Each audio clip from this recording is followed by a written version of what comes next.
शराब के नशे में चूर होकर मैंने अपनी कट्टर दुश्मन को कसकर बाहों में भर लिया। उसने अपने खानदान की अंगूठी निकाली और मेरी तर्जनी उंगली में पहना दी। अब तुम मेरे हो। पूरा हॉल पल भर में सन्नाटे में डूब गया। सबसे बड़ी मिस ची ने मेरा बेचैन हाथ पकड़ लिया। तुमने गलत उंगली में पहना दिया पतिदेव। मेहमान तुरंत चौंक गए। यह सब इसलिए हुआ क्योंकि ची किंगरू और मैं सार्वजनिक रूप से कट्टर प्रतिद्वंद्वी के रूप में जाने जाते थे। मैं ची किंगरू से दिल से नफरत करता था, लेकिन किसी को नहीं पता था कि मेरा पुनर्जन्म हुआ है। पिछले जन्म में एक भीषण आग में मेरा चेहरा और आवाज पूरी तरह से नष्ट हो गए थे। हर कोई मुझसे घृणा करता था और मुझे नापसंद करता था। फिर भी वह मुझे लगातार गले लगाकर फुसफुसाती रही। एचन, डरो मत, मैं यहाँ हूँ। तभी मुझे आखिरकार एहसास हुआ कि जिस इंसान से मैं सबसे ज्यादा नफरत करता था, असल में वही इस दुनिया में मुझसे सबसे ज्यादा प्यार करती थी। मेरी मृत्यु से ठीक पहले उसने मुझे कसकर गले लगाया। उसके ठंडे होंठ मेरे कान से लगे हुए थे और वह धीमी भारी आवाज में विनती कर रही थी, एचन, प्लीज मुझसे प्यार करो। आह, मैं टूटे हुए दिल से चीख उठा। मैं तुमसे प्यार करता हूँ, लेकिन अब वो मेरे शब्द नहीं सुन सकती थी। जिस दिन मेरा पुनर्जन्म हुआ, वो एक पुरस्कार समारोह के रेड कार्पेट पर हुआ। वो महिला अपनी अतुलनीय सुंदरता और गरिमामय आभा के साथ कार से टेक लगाकर खड़ी थी। एक नजर में ही वो मेरे पूरे संसार में बची एकमात्र चीज थी। बाकी सब कुछ छोड़कर मैं लाल कालीन पर दौड़कर उसकी ओर बढ़ा, उसे यह बताने के लिए कि मैं तुमसे प्यार करता हूँ, जो बात वह कभी सुन नहीं पाई। एक बार फिर मैं तुमसे प्यार करता हूँ। पूरा हॉल सन्नाटे में डूब गया, यहाँ तक कि लाइव स्ट्रीम देख रहे दर्शक भी, क्योंकि हर कोई उस महिला को पहचानता था जिसे मैं गले लगा रहा था। ची किंगरू, जिंगड़ू के ची परिवार की सबसे बड़ी बेटी। वह इतनी महान और पहुंच से बाहर की शख्सियत थी। एक ऐसी महिला जो खतरे को जानते हुए भी सबको अपनी ओर आकर्षित कर लेती थी। उस पल शोरगुल भरा हॉल एकदम शांत हो गया। वहां सन्नाटा छाया हुआ था, बस कैमरों की फ्लैश चमक रही थी। लाइव चैट बेहद अराजक थी। शी चेन, ये क्या कर रहा है? उसकी हिम्मत कैसे हुई हमारे बॉस ची को चूमने की? लगता है वो मशहूर होने के चक्कर में पागल हो गया है। पहले उसने लाइव स्ट्रीम से पहले शी बाई को मारा, और अब वो जबरदस्ती सबसे बड़ी बहन ची को चूम रहा है। क्या उसने बहुत ज्यादा उपन्यास पढ़ लिए हैं? क्या उसे लगता है कि इससे वो वायरल हो जाएगा?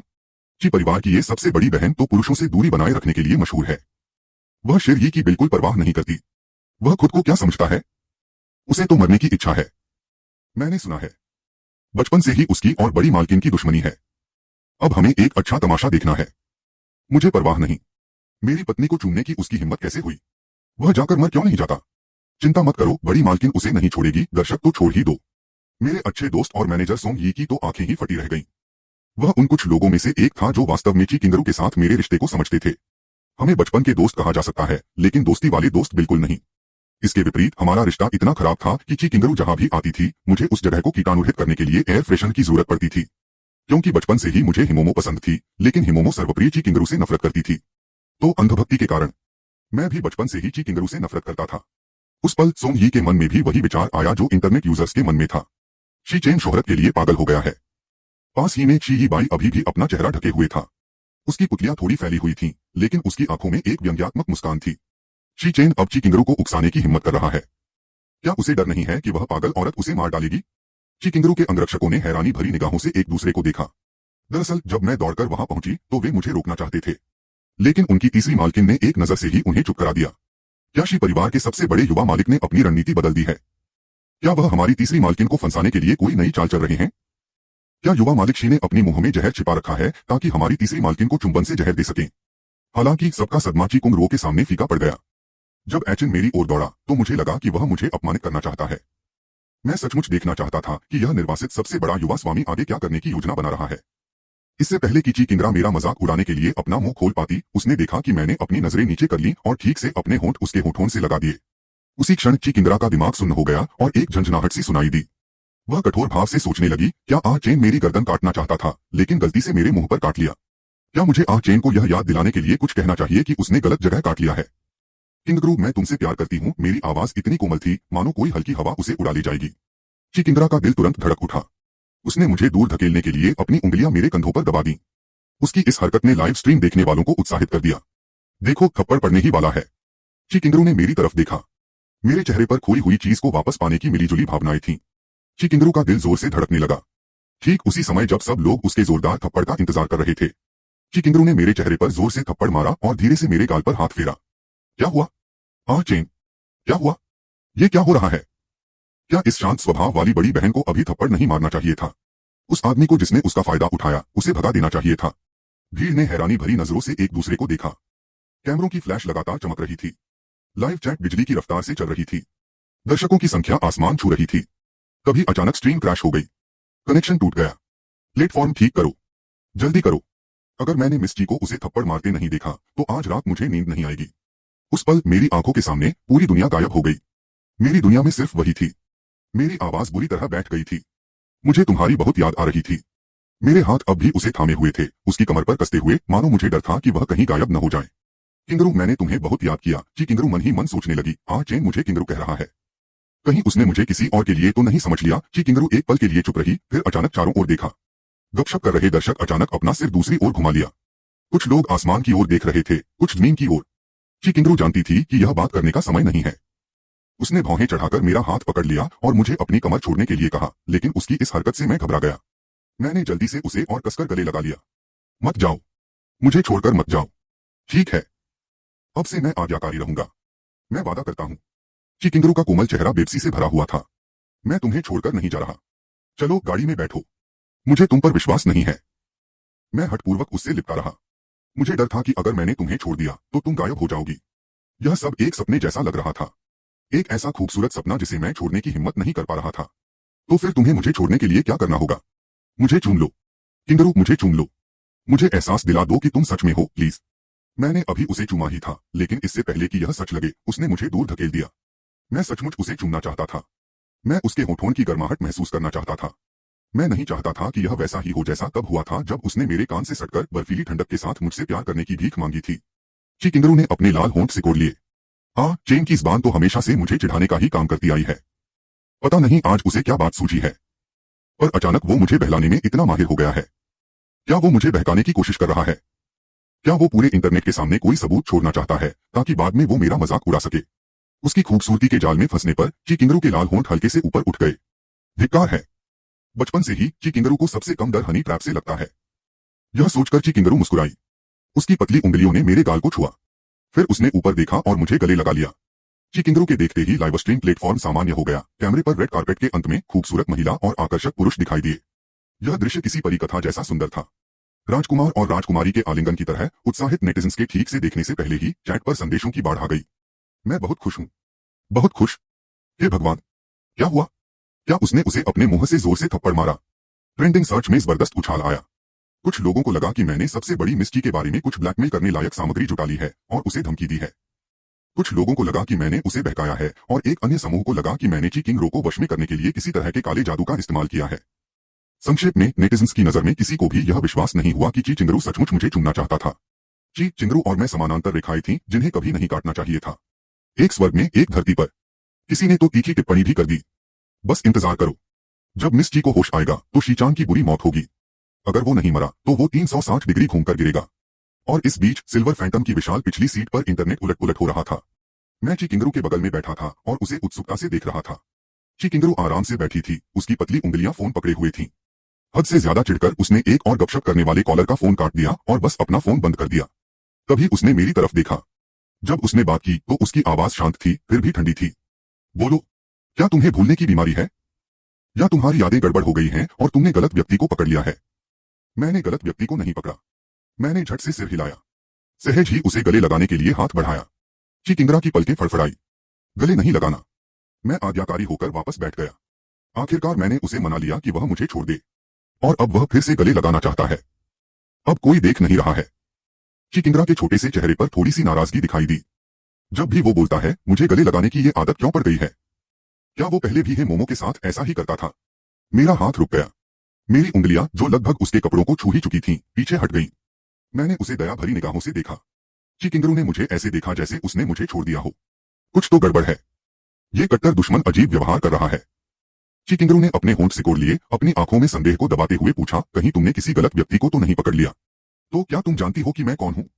मैंने पूरे यकीन से कहा, तुम ची किंगरू हो। फिर मैंने धीरे से कहा, तुम मेरी किंगरू हो। ची किंगरू की धड़कन एकदम रुक गई। उसने अचानक अपने हाथ का पिछला हिस्सा मेरे माथे पर रखा और सोच विचार करते हुए बोली, क्या बुखार ने तुम्हारा दिमाग खराब कर दिया है? उसका छोटा सा हाथ थोड़ा ठंडा था, जो मुझे उसकी ठंडी आलिंगन की याद दिला रहा था। उन आखिरी पलों में मैंने मुट्ठी भींची और धीरे से कहा, मुझे बुखार नहीं है। ची किंगरू ने अपना हाथ पीछे खींच लिया, बाहें मोड़ी और मुझे घमंडी निगाहों से देखा। सच बताओ, इस बार मुझे परेशान करने के लिए तुमने क्या बेवकूफी भरा विचार निकाला? ची किंगरू को अचानक कुछ याद आया। अगर मुझे ठीक से याद है तो शी परिवार कल एक भोज का आयोजन कर रहा है। मैंने सुना है कि वह पागल औरत हे मोमो ने पहले ही अंगूठी खरीद ली है और पूरी संभावना है कि वह शी बाई को शादी का प्रस्ताव देगी। हे और शी परिवार भी अपने वैवाहिक गठबंधन को जारी रखने का इरादा रखते हैं। मुझे 1 महीने पहले शी परिवार से निकाल दिया गया था क्योंकि शी बाई का अपहरण कर लिया गया था और वह लगभग मारा गया था और सारे सबूत मेरी ओर इशारा कर रहे थे। मेरे माता पिता मुझसे पूरी तरह निराश थे। उन्होंने सार्वजनिक रूप से घोषणा की थी कि वे मुझसे सारे संबंध तोड़ दिए। इसी वजह से हे मोमो से मेरी सगाई भी टूट गई। शी किंगरू ने अपने चेहरे से मुस्कान हटा ली और मुझसे और भी दूरी से देखने लगी। शी चेन, तुम हे मोमो को जलन दिलाने के लिए मेरा इस्तेमाल तो नहीं कर रहे हो? गाड़ी से उतरने से पहले ही मैंने देखा कि चेन ने शी बाई को मारा। उस पल मैं थोड़ा चिंतित हो गया। चेन का स्वभाव हमेशा से ही गुस्सैल रहा है, लेकिन उसने कभी इतना लापरवाह व्यवहार नहीं किया। इससे पहले एक सार्वजनिक स्थान पर उस समय मुझे लगा कि हे मोमो की वजह से चेन अपना आपा खो बैठा। मैं जल्दी से कार से बाहर निकलकर उसका साथ देने लगी। किसे पता था कि मैं उसे मेरे लिए मुसीबत खड़ी करने का मौका दे रही हूँ। उन 2 हल्के चुंबनों को याद करते हुए शी चेनकरा की आंखें एकदम ठंडी हो गईं। शी चेन, हे मोमो के लिए तुमने हद ही कर दी। मुझे बहुत गुस्सा आ रहा है। क्या मुझे इस बेवकूफ को अभी कार से बाहर फेंक देना चाहिए? मैंने उलझन में उससे पूछा, मोमो कौन है? मैं उसे नहीं जानती। शी किंगरू 2 पल के लिए चुप हो गई। फिर उसने हाथ बढ़ाकर गाड़ी चला रही वेन जिंग के कंधे पर थपथपाया। 10वें अस्पताल जाओ। मनोरोग अस्पताल। वेन जिंग 1 पल के लिए चुप रही। समझ गई। तीसरी मिस। फिर बिना किसी झिझक के उसने स्टीयरिंग व्हील घुमाया और सीधे 10वें अस्पताल की ओर चल पड़ी। मैं गहरी भौहें चढ़ा बैठी। धिक्कार है। शी किंगरू को कहीं सच में न लगे कि मैं पागल हो गई हूं। मैं तो अपने पुनर्जन्म के दिनों से बाहर आ चुकी थी। मुझे पूरा यकीन था कि मैं वापस आ गया हूं। हालांकि अगर भूलने का नाटक करने से वो मुझ पर भरोसा कर ले तो ये बुरा विचार नहीं था। वैसे भी मुझे उन लोगों की कोई परवाह नहीं थी। मुझे सिर्फ अपनी किंगरू की फिक्र थी। इस दुनिया में मुझे बस उसे याद रखना था और उससे प्यार करना था। किंगरू ने मेरे कान में धीरे से कहा, ये तुम्हें आखिरी मौका देगा। जो तुम करने की कोशिश कर रहे हो उसे ईमानदारी से बता दो, वरना एक बार जब तुम 10वें अस्पताल में दाखिल हो जाओगे तो बाहर आने के बारे में सोचना भी मत। कार के अंदर की रोशनी कम थी। मैंने उसकी ठंडी सुंदर चेहरे की ओर देखा। अपने पिछले जन्म में जलने से पहले मैंने भी कभी उसकी निगाहों को ठंडा समझा था, जैसे किसी गहरे तालाब का हमेशा जमा हुआ पानी। बाद में मुझे एहसास हुआ कि उस जमे हुए तालाब के नीचे उबलता हुआ लावा था। उसका प्यार इतना तीव्र था कि वह बर्फ के पानी को भी उबाल सकता था। मेरी आवाज शांत थी। मैंने धीरे से कहा, मैं कुछ नहीं करना चाहता। मैं बस तुमसे प्यार करना चाहता हूँ। धोखा देकर। चिंगरा की जानबूझकर शांत निगाहें पल भर में टूट गई। मुझसे प्यार करना चाहते हो? कैसे प्यार करना चाहते हो? उसने अपने लाल होंठ सिकोड़ लिए और उसने ताना मारा, शी चेन, क्या तुम्हें लगता है कि मैं बेवकूफ हूं? क्या मुझे याद दिलाने की जरूरत है? तुमने क्लब हाउस की लॉबी में हमारी मुलाकात के समय क्या कहा था? आज सुबह? मेरा दिमाग सवालों से भरा हुआ था। ये सब याद क्यों आ रहा है? बहुत समय हो गया है। मुझे सोचने दो। मैंने काफी देर तक सोचा, फिर आखिरकार मुझे याद आया। आज सुबह क्लब हाउस की लॉबी में मेरी उससे सचमुच मुलाकात हो गई। वो लिफ्ट से बाहर निकल रही थी और मैं अंदर जा रहा था। जब हम एक दूसरे के बगल से गुजरे तो मैंने बगल में बैठी सोंगी से कहा, हमें एयर फ्रेशन छिड़कना चाहिए। लिफ्ट में बदबू आ रही है। इतना कहकर मैंने उसे चिढ़ाना नहीं भूला। कितना बदनसीब। ये सोचते ही मेरी आंखें झपकी। शी किंगरू ने ताना मारा, देखो तुम्हारा दोषी चेहरा। लगता है तुम्हें याद आ गया। अगले ही पल मेरी आंखें एकदम साफ हो गईं, जैसे मुझे कुछ याद ही न हो। नहीं, मुझे सच में याद नहीं है। मैंने तुमसे तब क्या कहा था? क्या मैंने तुमसे कहा था कि तुम बेहद खूबसूरत दिखती हो? कि मैं तुम्हें बहुत पसंद करता हूँ? कि मैं तुमसे बहुत प्यार करता हूँ? शी किंगरू को अचानक अपने हाथों में खुजली महसूस हुई। उसने हाथ बढ़ाकर मेरा कान जोर से पकड़ लिया। शी चेन, मेरे साथ बेवकूफी का नाटक करना बंद करो। मैं इस बकवास पर विश्वास नहीं करती। क्या वो हिमोमो औरत पहले भी इस चाल में फंसी थी? मैंने अपना कान सहलाते हुए मजाकिया लहजे में पूछा। तो फिर किंगरू किस तरह की चाल में फंस जाती है? शी किंगरू ने अपनी बात पूरी करने से पहले ही कहा, मैं किसी भी चाल में नहीं फंसती। मैं थोड़ा सा उसके होठों की ओर झुका। शी किंगरू अचानक होश में आई और मुझे धक्का देकर दूर कर दिया। उसका चेहरा लाल हो गया और उसने दांत भींच लिए। मैंने उसे प्यार से देखा। मेरी गुलाबी आंखों में थोड़ी सी चंचलता झलक रही थी, लेकिन इससे भी काम नहीं चला। मैंने मौका देखकर धीरे से अपनी बाह उसकी कमर पर लपेट ली और उम्मीद भरी निगाहों से धीरे से पूछा, तो फिर तुम मुझे वापस चूम लोगी? ठीक है। गाड़ी चला रही वेन जिंग ने कान खड़े कर लिए। हे भगवान, बिल्कुल ठीक है। तीसरी बार चूक गई। बस उसे चूम लो। तुम्हारा वसंत आखिरकार आ ही गया। चिंगरूस। उसकी निगाहें अनजाने में मेरे होठों पर टिक गईं। उसने अपने लाल होंठ सिकोड़ लिए। मुझे भी उसे चूमने दो। ठीक है शब्द उसकी जुबान पर था, लेकिन जब उसने आखिरकार कहा तो दांत भींचकर 3 शब्द निकले। तुम्हारे सपनों में मेरी आंखों में चमकती तारों की रोशनी पल भर में बिखर गई। मैंने अपना सिर झुकाकर अपनी उदासी जाहिर की। चिंगरूस ने अपनी तेज धड़कन को दबा लिया। मैं अचिन को बेवकूफ नहीं बनने दे सकती। क्या उसे लगता है कि वह मुझे इस तरह बहका सकता है? वह चुपचाप एक कदम पीछे हट गई। मुझसे दूर रहो। उसकी आवाज में ईर्ष्या की झलक थी। उसे खुद भी इसका एहसास नहीं हुआ। तुम्हें यह सब किसने सिखाया? हिमोमो? Shi Chen? मैंने अभी बात पूरी नहीं की है। मैंने तुम्हें पहले ही बताया है कि मैं किसी हिमोमो को नहीं जानती। तुम बार बार उसका जिक्र क्यों कर रही हो? वह है कौन? वैसे भी जो कुछ भी मुझे पता है वह तुमने ही सिखाया है। हिमोमो तो मुझे पसंद भी नहीं करती। चिचिंगरू का सब्र मुझसे लगभग खत्म हो चुका है। उसने नाराजगी से कहा, शिचेन, कब तक ये नाटक करते रहोगे? मेरा मूड खराब हो गया। मैं सच कह रहा हूं। मैं सिर्फ तुमसे प्यार करता हूं। मैं सिर्फ तुमसे प्यार करना चाहता हूं। तुम मुझ पर विश्वास क्यों नहीं कर रही? इस समय चिचिंगरू से निपटना इतना मुश्किल क्यों है? मैंने सोचा था कि जैसे ही मैं उससे अपने प्यार का इजहार करूंगा वो मान जाएगी। क्या ऐसा हो सकता है कि अभी तक उसे मुझसे प्यार नहीं हुआ है? चिचिंगरू की सुंदर आंखें कुछ पल तक मुझे देखती रहीं। तुम नहीं जानते हिमोमो। मैंने सिर हिलाया। हाँ, चिचिंगरू ने थोड़ा नाराजगी भरे लहजे में होंठ सिकोड़ते हुए कहा, तुम सिर्फ मुझसे प्यार करते हो। सिर्फ मुझसे प्यार करना चाहते हो। मैंने फिर से जोर से सिर हिलाया। चिचिंगरू को कुछ सूझा और उसने शरारती सी हंसी हंसी। ठीक है। ऐसा नहीं है कि मुझे तुम पर विश्वास नहीं है, लेकिन तुम्हें इसे साबित करना होगा। मैं कैसे साबित करूं? मैंने अपनी प्यारी प्यारी आंखों को झपकाया और खिलखिलाकर हंसी। क्या किंगरू को लगता है कि सिर्फ नजदीक आना काफी नहीं है और वह मेरे साथ थोड़ा और समय अकेले बिताना चाहती है? वेन जिंग के हाथों से स्टीयरिंग व्हील का नियंत्रण लगभग छूट गया। शी परिवार का यह युवा मालिक तो वाकई कमाल का है। क्या हमारी भोली भाली तीसरी लड़की इसे संभाल पाएगी? सचमुच ची किंगरू का छोटा सा चेहरा मेरे कानों से भी ज्यादा लाल हो गया था। सौभाग्य से उसने अपने बाहरी संयम को बनाए रखा और दांत पीसते हुए मेरा नाम पुकारा, शी चेन। मैंने मासूमियत भरी नजरों से उसकी ओर देखा। ची किंगरू ने मुझे गाड़ी से बाहर फेंकने की इच्छा को दबाते हुए अपनी उंगली से मेरे माथे को हल्के से छुआ। अपने दिमाग में चल रहे उन सभी उलझे हुए विचारों को अभी के अभी दूर कर दो। तभी मैंने अनिच्छा से अपना मुंह खोला। ची किंगरू ने अपनी भावनाओं को शांत करने के लिए गहरी सांस ली। फिर वेन जिंग को शिचेन वापस जाने का आदेश दिया। शिचेन होटल ची परिवार की संपत्ति थी और आज के पुरस्कार समारोह का आयोजन स्थल भी था। पुरस्कार समारोह समाप्त होने के बाद होटल में एक भोज का आयोजन होना था। ची किंगरू के आज पुरस्कार समारोह में शामिल होने की सहमति इसलिए हुई क्योंकि ची परिवार इसका आयोजक था। बेशक सबसे महत्वपूर्ण कारण यह था कि वह जानती थी कि मैं वहां मौजूद रहूंगा। मैं तो असल में समारोह में इसलिए गया था क्योंकि मुझे डर था कि आइचिन को तंग किया जाएगा। और सच में हर अच्छे काम का फल भुगतना ही पड़ता है। यह कमीना मेरी दया के लायक बिल्कुल नहीं है। ची किंगरू ने दांत पीसते हुए मुझे घूरा। वेन जिंग ने सम्मानपूर्वक गाड़ी घुमाई। मैंने उलझन में पूछा, हम वापस क्यों जा रहे हैं? ची किंगरू गाड़ी की सीट पर पीछे झुक गई। उसी आलसी मुद्रा में लौट आई जैसी गाड़ी में बैठते समय थी, लेकिन उसके लहजे में व्यंग्य का भाव था। तुम्हें अच्छा प्रदर्शन करने का मौका देने के लिए, ताकि साबित हो सके कि तुम जिस तरह की बातें कर रहे हो वह वाकई कितनी सच्ची है। मैंने थोड़ा सा माथा सिकोड़ा। मुझे अभी भी याद था, मेरे पिछले जन्म में यह ठीक शिचेन होटल के उत्सव भोज में हुआ था। मुझे लगा कि मुझे फंसाया गया था। जब मैं जागा तो मैं ची किंगरू के ठीक बगल में था। उस कमरे में फैली बेतुकी बातों के बीच मैं उस समय पूरी तरह से टूट गया था। मेरी पहली प्रतिक्रिया ची किंगरू को बाहर निकालने की थी। वह उस समय काफी शांत थी और कह रही थी कि वह मुझसे शादी करेगी। अगर मुझे सही याद है तो मैंने उसे ठंडे लहजे में जाने के लिए कहा था। वह शराब का गिलास जिसमें नशा मिला हुआ था। हे मोमो ने इसे मुझे व्यक्तिगत रूप से दिया था। मंद रोशनी में मैंने ची किंगरू को देखा। उसने आंखें बंद कर रखी थीं और सोने का नाटक कर रही थी। उसका कोमल छोटा चेहरा बेहद आकर्षक था। अतीत में हे मोमो के प्रभाव में मुझे हमेशा ची किंगरू बनावटी और पहुंच से बाहर लगती थी। बाद में मुझे समझ आया, ऐसा नहीं था कि मैं उसके करीब नहीं आना चाहता था। मैं बस उसके करीब आने से डरता था। जब हम कार्यक्रम स्थल पर वापस लौटे तब तक पुरस्कार समारोह चल रहा था। जो लोग पुरस्कार समारोह देखने में दिलचस्पी नहीं रखते थे वे सभी जश्न मनाने के लिए भोज कक्ष में जमा थे। उनमें कई धनी युवा जोड़े और पत्नियां भी शामिल थीं जो मौजमस्ती के लिए आए थे। बस उस समय का माहौल थोड़ा अजीब था। हर कोई जानबूझकर या अनजाने में वो हिमोमो की तरफ देख रहा था। आखिर बचपन से उसका पीछा करने वाला वो लड़का उसकी जानी दुश्मन के साथ भाग गया था और ची किंग राव हर मामले में उससे कहीं बेहतर थी। इसलिए अमीर बच्चे हिमोमो को नाराज करने के डर से अभी कोई हरकत करने की हिम्मत नहीं कर रहे थे। हिमोमो वाकई बहुत गुस्से में थी। वो सोफे पर पीछे झुककर झुंझलाहट में अपना फोन चला रही थी। ची चिंगरू को किस करते हुए मेरा वीडियो वायरल हो रहा था। उसने इसे कई बार देखा था। जितनी बार वह देखती उतना ही उसे मुझे जान से मारने का मन करता।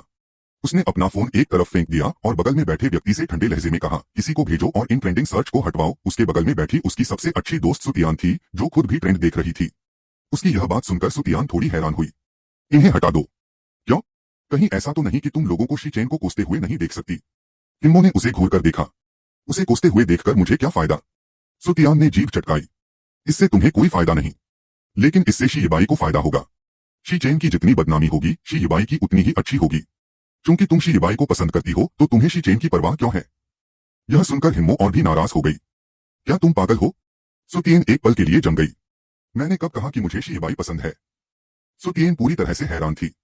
मोमो तुम्हारा क्या मतलब है? हम कहीं ऐसा तो नहीं कि तुम असल में शी चेन को पसंद करती हो? मोमो ने कुछ नहीं कहा, लेकिन उसकी चुप्पी ही सबसे बड़ी समस्या थी। सुतियन ने जल्दी से अपनी आवाज धीमी करके पूछा, मोमो, तुम पिछले कुछ सालों से शीबाई के इतने करीब रही हो और मैंने तुम्हें कभी शी चेन को घूरते हुए नहीं देखा।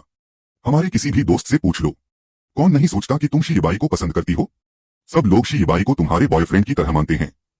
ठीक है, और अब तुम कह रही हो कि तुम्हें शी चेन पसंद है। वह शिकायत किए बिना नहीं रह सकी। तुमने कौन सी पागल गोली खा ली है? हिमोमो ने उसे घूर कर देखा। तुम्हें क्या पता? उसने भौहें चढ़ाई। बात यह है कि शी चेन का गुस्सा बहुत खराब है। मैंने यह सब सिर्फ शी चेन को समझाने के लिए किया कि सिर्फ इसलिए कि वह शी परिवार का सबसे बड़ा युवा मालिक है, इसका मतलब यह नहीं है कि वह मेरे सामने नखरे दिखा सकता है। हिमोमो ने रेड वाइन का एक हल्का घूंट लिया। उसे जरूरत है। अपनी औकात जानो और मुझे खुश करना सीखो। अब जब शी परिवार ने उसे निकाल दिया है तो उसके पास अंत में मेरे पास आने के अलावा कोई चारा नहीं होगा। जब वो समय आएगा तो क्या वो तब भी मुझ पर नखरे दिखाने की हिम्मत करेगा? इसलिए मैं उसे सबक सिखा रही हूँ। सुतियान हक्का बक्का रह गई। तो तुम इतने सालों तक उसके प्रति इतने प्यार से पेश आती रही और अब शी चेन के प्रति इतनी ठंडी हो। ये सब बस उसे सबक सिखाने के लिए है, उसे और आज्ञाकारी बनाने के लिए। ये किस तरह का नीच इंसान है?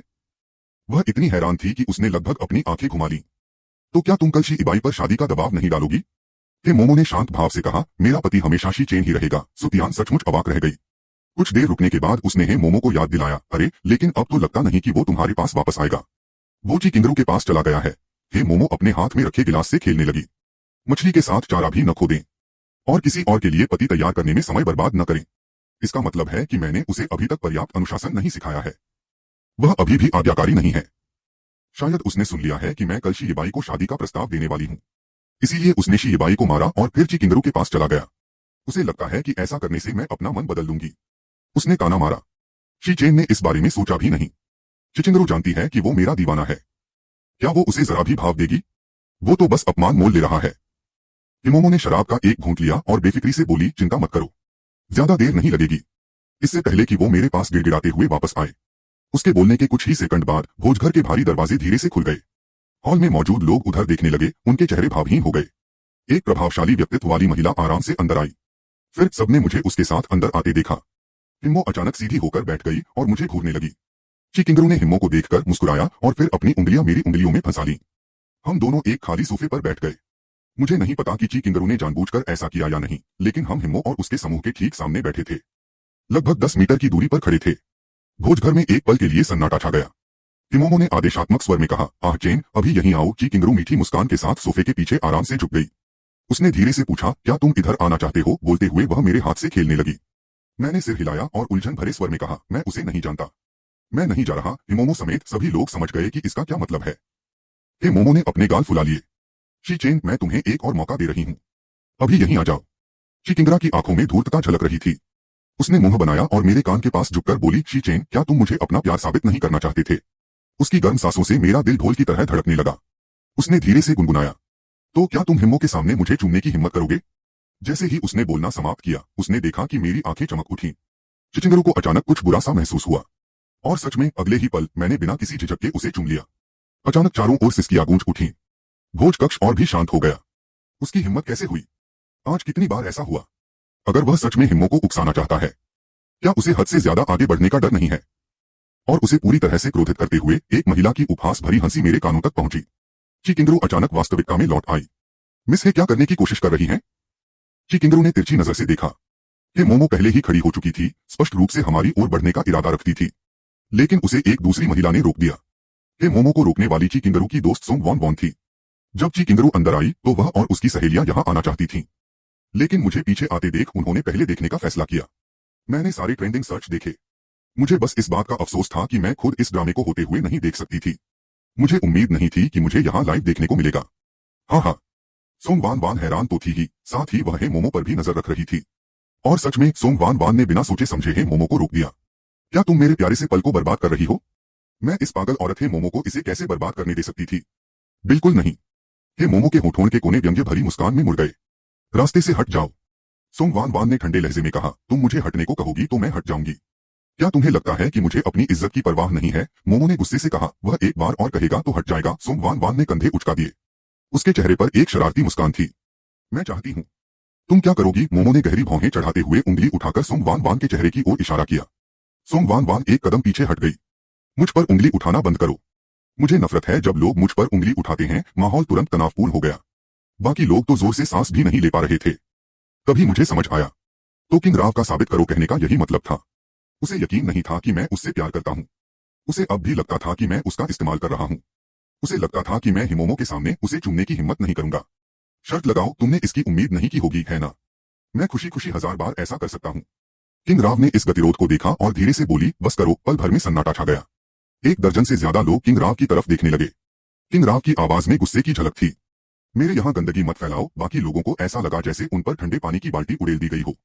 आखिरकार यह ची परिवार का इलाका था। यहाँ हंगामा करने से अनथीन मुसीबतें खड़ी हो जाती। किसी ने हे मोमो की ओर देखा, मानो चुपचाप सोच रहा हो कि आगे क्या किया जाए। हे मोमो की निगाहें सीधे मुझ पर टिकी थीं। सुतियन को एक विचार आया और उसने मुझ पर चिल्लाते हुए कहा, शी चेन रुको। क्या तुमने किसी को मोमो को परेशान करते देखा है? जल्दी आओ और उसकी मदद करो। सबकी निगाहें तुरंत मेरी ओर घूम गईं। शी चिंगरू भी वहीं थी। बस करो। क्या तुम सच में इन सबके सामने तमाशा करना चाहते हो? मैं अपना सिर नीचे करके सुतियान की बातें अनसुनी करने का नाटक कर रही थी। ची किंगरू ने अपने होंठ सिकोड़ लिए। क्या मेरी बातें सही जगह लगी? आग चेन के भोज कक्ष में प्रवेश करने के बाद से ही मोमो का धैर्य टूट चुका था। उसने मेरी तरफ एक नजर भी नहीं डाली। वह पहले कभी ऐसा नहीं था। पहले जब भी मैं आसपास होती थी, उसकी निगाहें हमेशा मेरा पीछा करती थीं। अचानक उसे घबराहट होने लगी। उसे लगा जैसे कुछ उसके हाथ से फिसल रहा हो। हिमोमो ने दांत पीसते हुए कहा, शी चेन, अगर तुम्हारा नखरा शांत हो गया है तो इधर आओ। मैं तो दाएं के मामले को छोड़ सकती हूँ। उसकी आवाज सुनकर ऐसा लगा जैसे वह मुझ पर एहसान कर रही हो। मैंने उसकी तरफ देखा। पूरी रात में मैंने पहली बार उसे देखा था। मैंने 2 पल के लिए देखा, फिर उठकर हे मोमो की ओर चल पड़ा। हे मोमो की आंखों में दिख रही नाराजगी गायब हो गई। उसकी जगह थोड़ी सी आत्मसंतुष्टि झलक रही थी। मैं समझ गया था, शी चेन मुझे गुस्सा दिलाने और उकसाने के लिए ही ऐसा कर रहा था। बाकी सबने एक दूसरे को देखा। किसी ने कुछ नहीं कहा, बस सहज रूप से मेरे लिए रास्ता बना दिया। जैसे ही मैं आगे बढ़ा, सोंग वान वांग एक पल के लिए झिझकी। मैं हे मोमो को ब्लॉक कर सकती हूँ, लेकिन शी चेन को ब्लॉक करने का मेरे पास कोई कारण नहीं है। उसने हे मोमो पर आंखें घुमाई, बेपसी से सिर हिलाया और एक तरफ हट गई। इस आदमी का स्वाद कितना घटिया है। चिंगरू हे परिवार के इस बिगड़ैल बच्चे से कैसे कमतर हो सकती है? शी चिंगरू के गाल थोड़े फूल गए। उसने होंठ सिकोड़े और नजरें फेर लीं, किसी की ओर देखने से इनकार कर दिया। उसने मुझे वापस खींचने की इच्छा को दबाते हुए हल्के से अपने पैर की उंगली जमीन पर पटकी। अगर मैं एक भी कठोर शब्द कहूं तो तुम्हारा चेहरा पीला पड़ जाता है, लेकिन जब वह तुम्हारे साथ इतना कठोर व्यवहार करती है तब भी तुम उत्सुकता से उसके पास दौड़ पड़ते हो। अम्मा, तुम बड़े बेवकूफ हो। इतने सालों बाद मुझे इसकी आदत हो जानी चाहिए थी। बस आज आह चेन का प्रदर्शन कुछ ज्यादा ही शानदार था। मुझे थोड़ा अचंभित कर दिया। मुझे थोड़ी खुशी भी हुई, यह सोचकर कि आह चेन आखिरकार मेरी तरफ देखने को तैयार है। छोड़ो भी, वो इसे मेरी आखिरी मदद समझेगा। ची किंगरू कमजोरी से खड़ी हुई, मेरी तरफ देखे बिना, और बाहर जाने के लिए मुड़ गई। उसने मुश्किल से 2 कदम ही बढ़ाए थे कि उसे पीछे से शोर सुनाई दिया। ची चेन, क्या तुम पागल हो गए हो? उसने देखा कि हिमोमो मेरी तरफ उंगली उठा रही है, अविश्वास से पूछते हुए, फिर से कहो। चाहे मैं 100 बार ही कह दूं, मुझे तुम पसंद नहीं हो। मुझे तुमने कोई दिलचस्पी नहीं है। मैंने मुस्कुराते हुए ची किंगरू की तरफ सिर घुमाया और पूछा, क्या उसे है? हे मोमो, मैंने उसे बताया कि मुझे उसमें कोई दिलचस्पी नहीं है, और उसे कहा कि वह बेवजह झगड़ा न करे। क्या किंगरू को लगता है कि यह ठीक है? ची किंगरू का दिल जोर से धड़कने लगा। क्या आह चेन को सच में भूलने की बीमारी है? उसे चुप देखकर मेरी नजरें चारों ओर घूमने लगी। तभी मेरे मन में एक विचार आया। मैंने कमजोरी का नाटक करते हुए उसकी ओर हाथ बढ़ाया। मेरे पैर में ऐंठन हो रही है। महाराज रू, आइए, मुझे उठने में मदद कीजिए। भोज कक्ष में सन्नाटा पसरा हुआ था। महाराज रू कुछ पल तक चुपचाप मुझे देखते रहे, फिर सबकी निगाहों के सामने से वे मेरी ओर बढ़े। वे ठीक मेरे सामने आकर रुक गए। उसने एक शब्द भी नहीं कहा, बस मुझे सहारा देने के लिए मेरा हाथ अपने कंधे पर रख लिया। मैंने चमकती आंखों से उसकी ओर देखा और मुस्कुराई। हिम्मो ने दांत पीसते हुए ऊपर देखा और हम दोनों को गुस्से से घूरने लगी कि किंगरू, तुम आह चेन को कहां ले जा रही हो? वह मेरा है। मुझे कुछ बुरा लग रहा है। अगर मैंने की किंगरू को आह चेन को ले जाने दिया तो मैं उसे सचमुच खो दूंगी। कि किंगरू ने बस अपना सिर झुकाकर उसकी ओर देखा। उसकी आंखों की ठंडक गायब हो गई, लेकिन उसके होठों पर एक संतुष्ट मुस्कान फैल गई। अब से वह मेरी है। आह चेन खुद मेरी तरफ चलने लगा। तो चाहे उसे भूलने की बीमारी हो या वह सिर्फ मेरा इस्तेमाल कर रहा हो, उसे अब पछताने की कोई गुंजाइश नहीं है। ची किंगरू खिले हुए फूल की तरह मुस्कुराई और मुझे सहारा देते हुए जो स्वेच्छा से उसके पास आई थी, हम सीधे वहां से चले गए। ची किंगरू फिर भी मुझे अस्पताल ले गई। उसका कोई गलत इरादा नहीं था। वह बस यह देखना चाहती थी कि क्या आह चेन के दिमाग में वाकई कोई समस्या है। कार में बैठते ही मैं उसकी तरफ झुकने से खुद को रोक नहीं पाई। ची किंगरू ने फिर भी मुझे ठंडे लहजे में कहा, ठीक से बैठो। मेरे होंठ सिकुड़ गए। किंगरू, क्या तुम्हें मेरा गले लगाना पसंद नहीं है? अभी की ची किंगरू सच में बहुत ठंडी है। बुरी औरत। ची किंगरू अपनी सीट पर पीछे झुक गई और हल्के से पूछा, क्या तुम पहले हे मोमो के साथ भी इतनी चिपकी रहती थी, जैसे तुम्हारे शरीर में हड्डियां ही न हो? हमेशा किसी का सहारा लेना चाहती हो? मैंने भौहें चढ़ाई और बुदबुदाई, तुम बार बार उसका जिक्र क्यों कर रही हो? ची किंगरू ने खिड़की से बाहर देखने के लिए अपना सिर घुमाया। कुछ और कहने की हिम्मत नहीं हुई। क्या मैं हिम्मो का जिक्र करना चाहती हूँ? कितने सालों तक तुम हिम्मो को पसंद करती रही? क्या तुम सच में भूल गई हो? जब हम अस्पताल पहुंचे तो ची किंगरू ने मेरे लिए पूरे शरीर की जांच का इंतजाम किया, जिसमें मनोरोग विभाग की जांच भी शामिल थी। मैं अवाक रह गया। अगर जांच करवाने से किंगरू को तसल्ली मिलती तो मैंने करवा ली। बाकी सभी जांचें ठीक थीं। लेकिन जब मनोरोग संबंधी जांच की बारी आई तो मुझे कई सवालों के जवाब देने पड़े। डॉक्टर मुझसे जो भी पूछते मैं बस यही कहता कि मुझे नहीं पता। सिर्फ ची किंगरू के बारे में पूछने पर ही मेरी आंखें चमक उठती थीं। पूरी जांच के बाद डॉक्टर के चेहरे पर भाव विभोरता थी। अंत में उन्होंने मेडिकल रिपोर्ट पर 3 शब्द लिखे और उसे बाहर इंतजार कर रही ची किंगरू को सौंप दिया। एक अजीब सी मुस्कान के साथ उन्होंने रिपोर्ट ची किंगरू के हाथों में रख दी। अरे चिंता मत करो, उसकी मानसिक स्थिति सामान्य है। कोई बड़ी समस्या नहीं है, बस यह छोटी सी परेशानी है, बस इतना ही। मैं डॉक्टर के पीछे पीछे चल रही थी, इसलिए डॉक्टर और ची किंगरू एक दूसरे को जानते थे। वह पीछे मुड़ा, मेरी तरफ मुस्कुराया, फिर ची किंगरू की ओर मुड़कर बोला, मैं अभी व्यस्त हूँ, आप लोग आराम से बैठिए। मैंने जल्दी से उसे धन्यवाद कहा। शुक्रिया। उसे मुड़कर अपने दफ्तर की ओर जाते देख मैं ची किंगरू के पास गया और मासूमियत भरी आंखों से पूछा, डॉक्टर ने क्या कहा? ची किंगरू ने मेडिकल रिपोर्ट पर एक नजर डाली और जटिल भाव से मुझे थमा दी। खुद देख लीजिए। मैंने उसे लिया और तुरंत नीचे निदान देखा। शारीरिक और मानसिक जांच में कोई जैविक रोग नहीं पाया गया। रिश्तों की समस्याओं से भावनाएं प्रभावित होती हैं। मानसिक स्थिति सामान्य है। मैं थोड़ा उलझन में थी। इसका क्या मतलब है? ची किंगरू ने आह भरी। इसका मतलब है कि तुम प्रेम में डूबी हो। मैंने खुशी से सिर हिलाया। इस डॉक्टर की नजर वाकई तेज थी। ची किंगरू ने मिलीजुली भावनाओं के साथ रिपोर्ट को शुरू से अंत तक पढ़ा। उसके शरीर में सचमुच कोई खराबी नहीं थी। अगर हेस जानबूझकर मेरे करीब आने का नाटक कर रहा है तो आ चेन का असली मकसद क्या है? अगर यह हिमोमो की वजह से नहीं है तो ऐसी क्या वजह हो सकती है कि आ चेन सब कुछ नजरअंदाज करके मेरे जैसे नफरत करने वाले इंसान के पास जाने को मजबूर हो जाए? अगर हेस नाटक नहीं कर रहा है तो क्या कोई इंसान सच में इतना बदल सकता है? एक ही दिन में ची किंगरू ने खुद को रोक नहीं पाया और उसने हाथ बढ़ाकर मेरे सिर को 2-3 बार सहलाया। कोई सूजन नहीं थी। उसने मुझसे हिचकिचाते हुए पूछा, आज सुबह जब तुम लिफ्ट में चढ़ी तो क्या तुम्हारा सिर दरवाजों में फंस गया था? मैं अवाक होकर उसे देखता रहा। तुम अपने व्यंग्य में थोड़ी और स्पष्टता ला सकती थी। मैंने उससे बेबसी से पूछा, तुम यकीन क्यों नहीं कर सकती कि मैं तुम्हें सच में पसंद करता हूँ? ची किंगरू ने अपना हाथ पीछे खींच लिया और मेरी आंखों में देखा। क्या सोचते हो? अगर तुम मेरी जगह होते तो क्या तुम यकीन करते? सच में मुझे भी यकीन नहीं हुआ था कि ची किंगरू सच में मुझे पसंद करती है। उस घटना से पहले तक मैंने गंभीर भाव से कहा, दरअसल मैं तुम्हें हमेशा से पसंद करता आया हूँ। ऐसा नहीं है कि आज अचानक से मुझे तुमसे प्यार हो गया है। हमेशा से। चीचिंगर की पलकें फड़फड़ाई।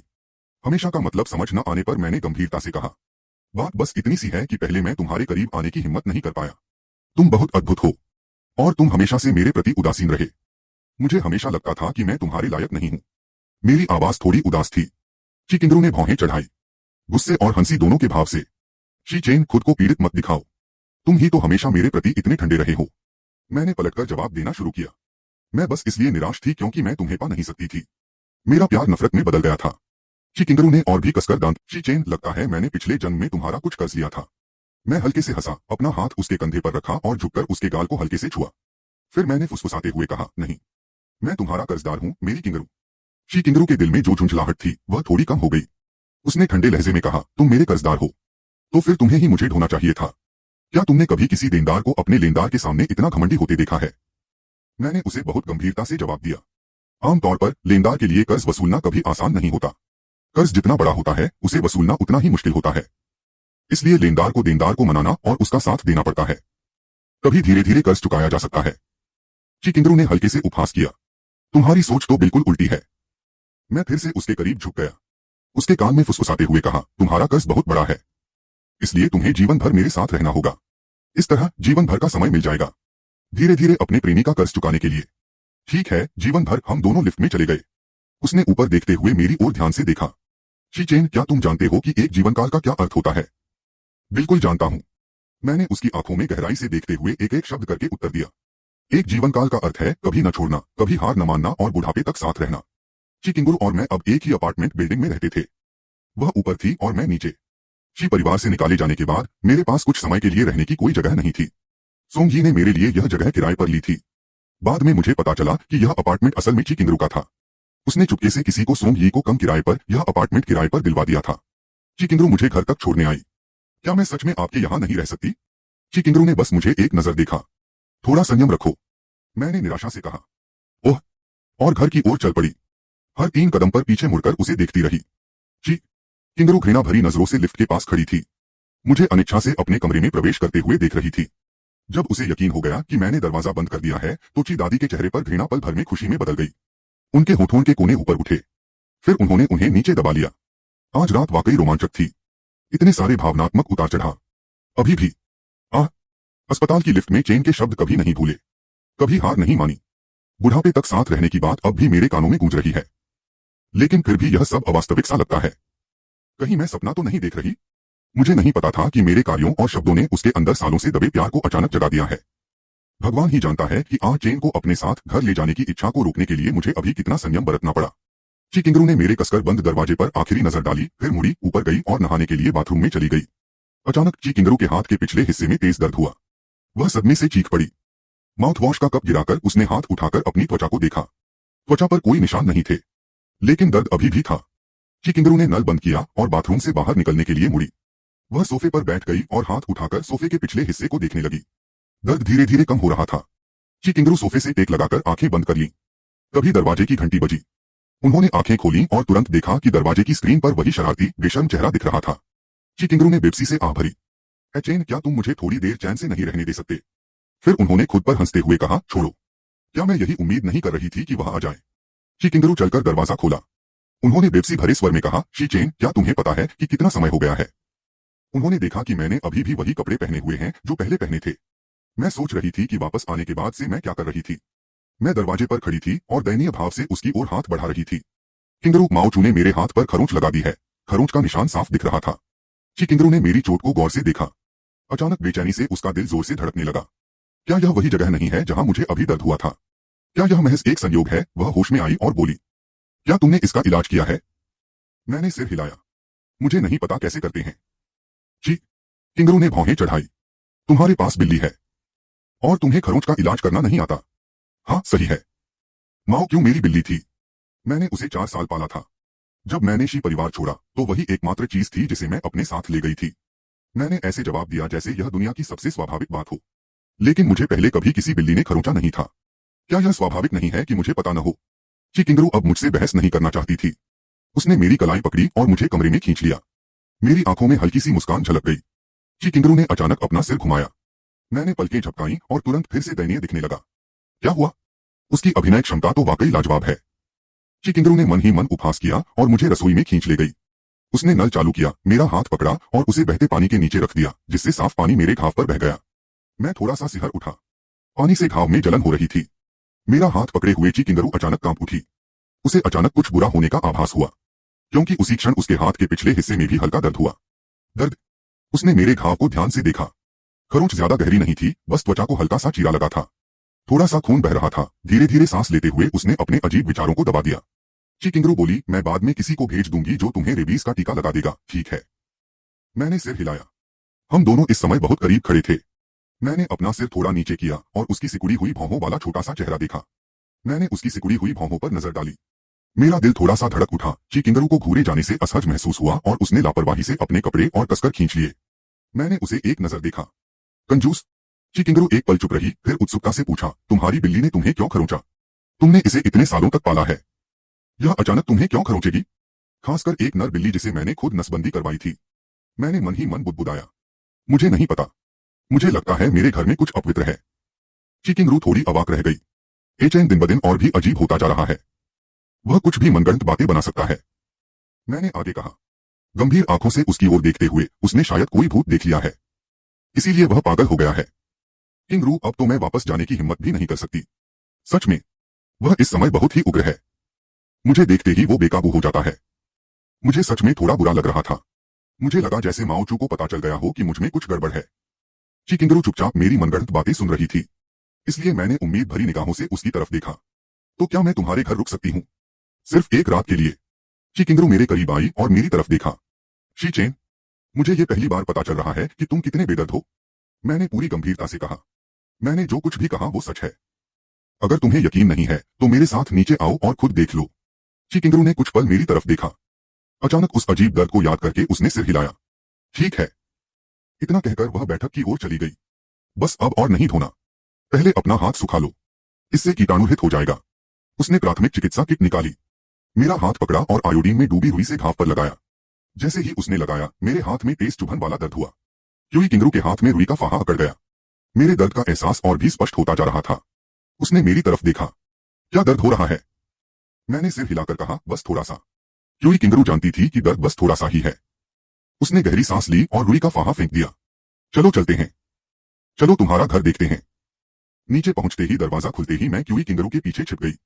क्यूई किंगरू ने बेपसी से मेरी तरफ देखा। यह तुम्हारा घर है। तुम यहां क्यों छिप रही हो? मेरी आंखें भर आईं।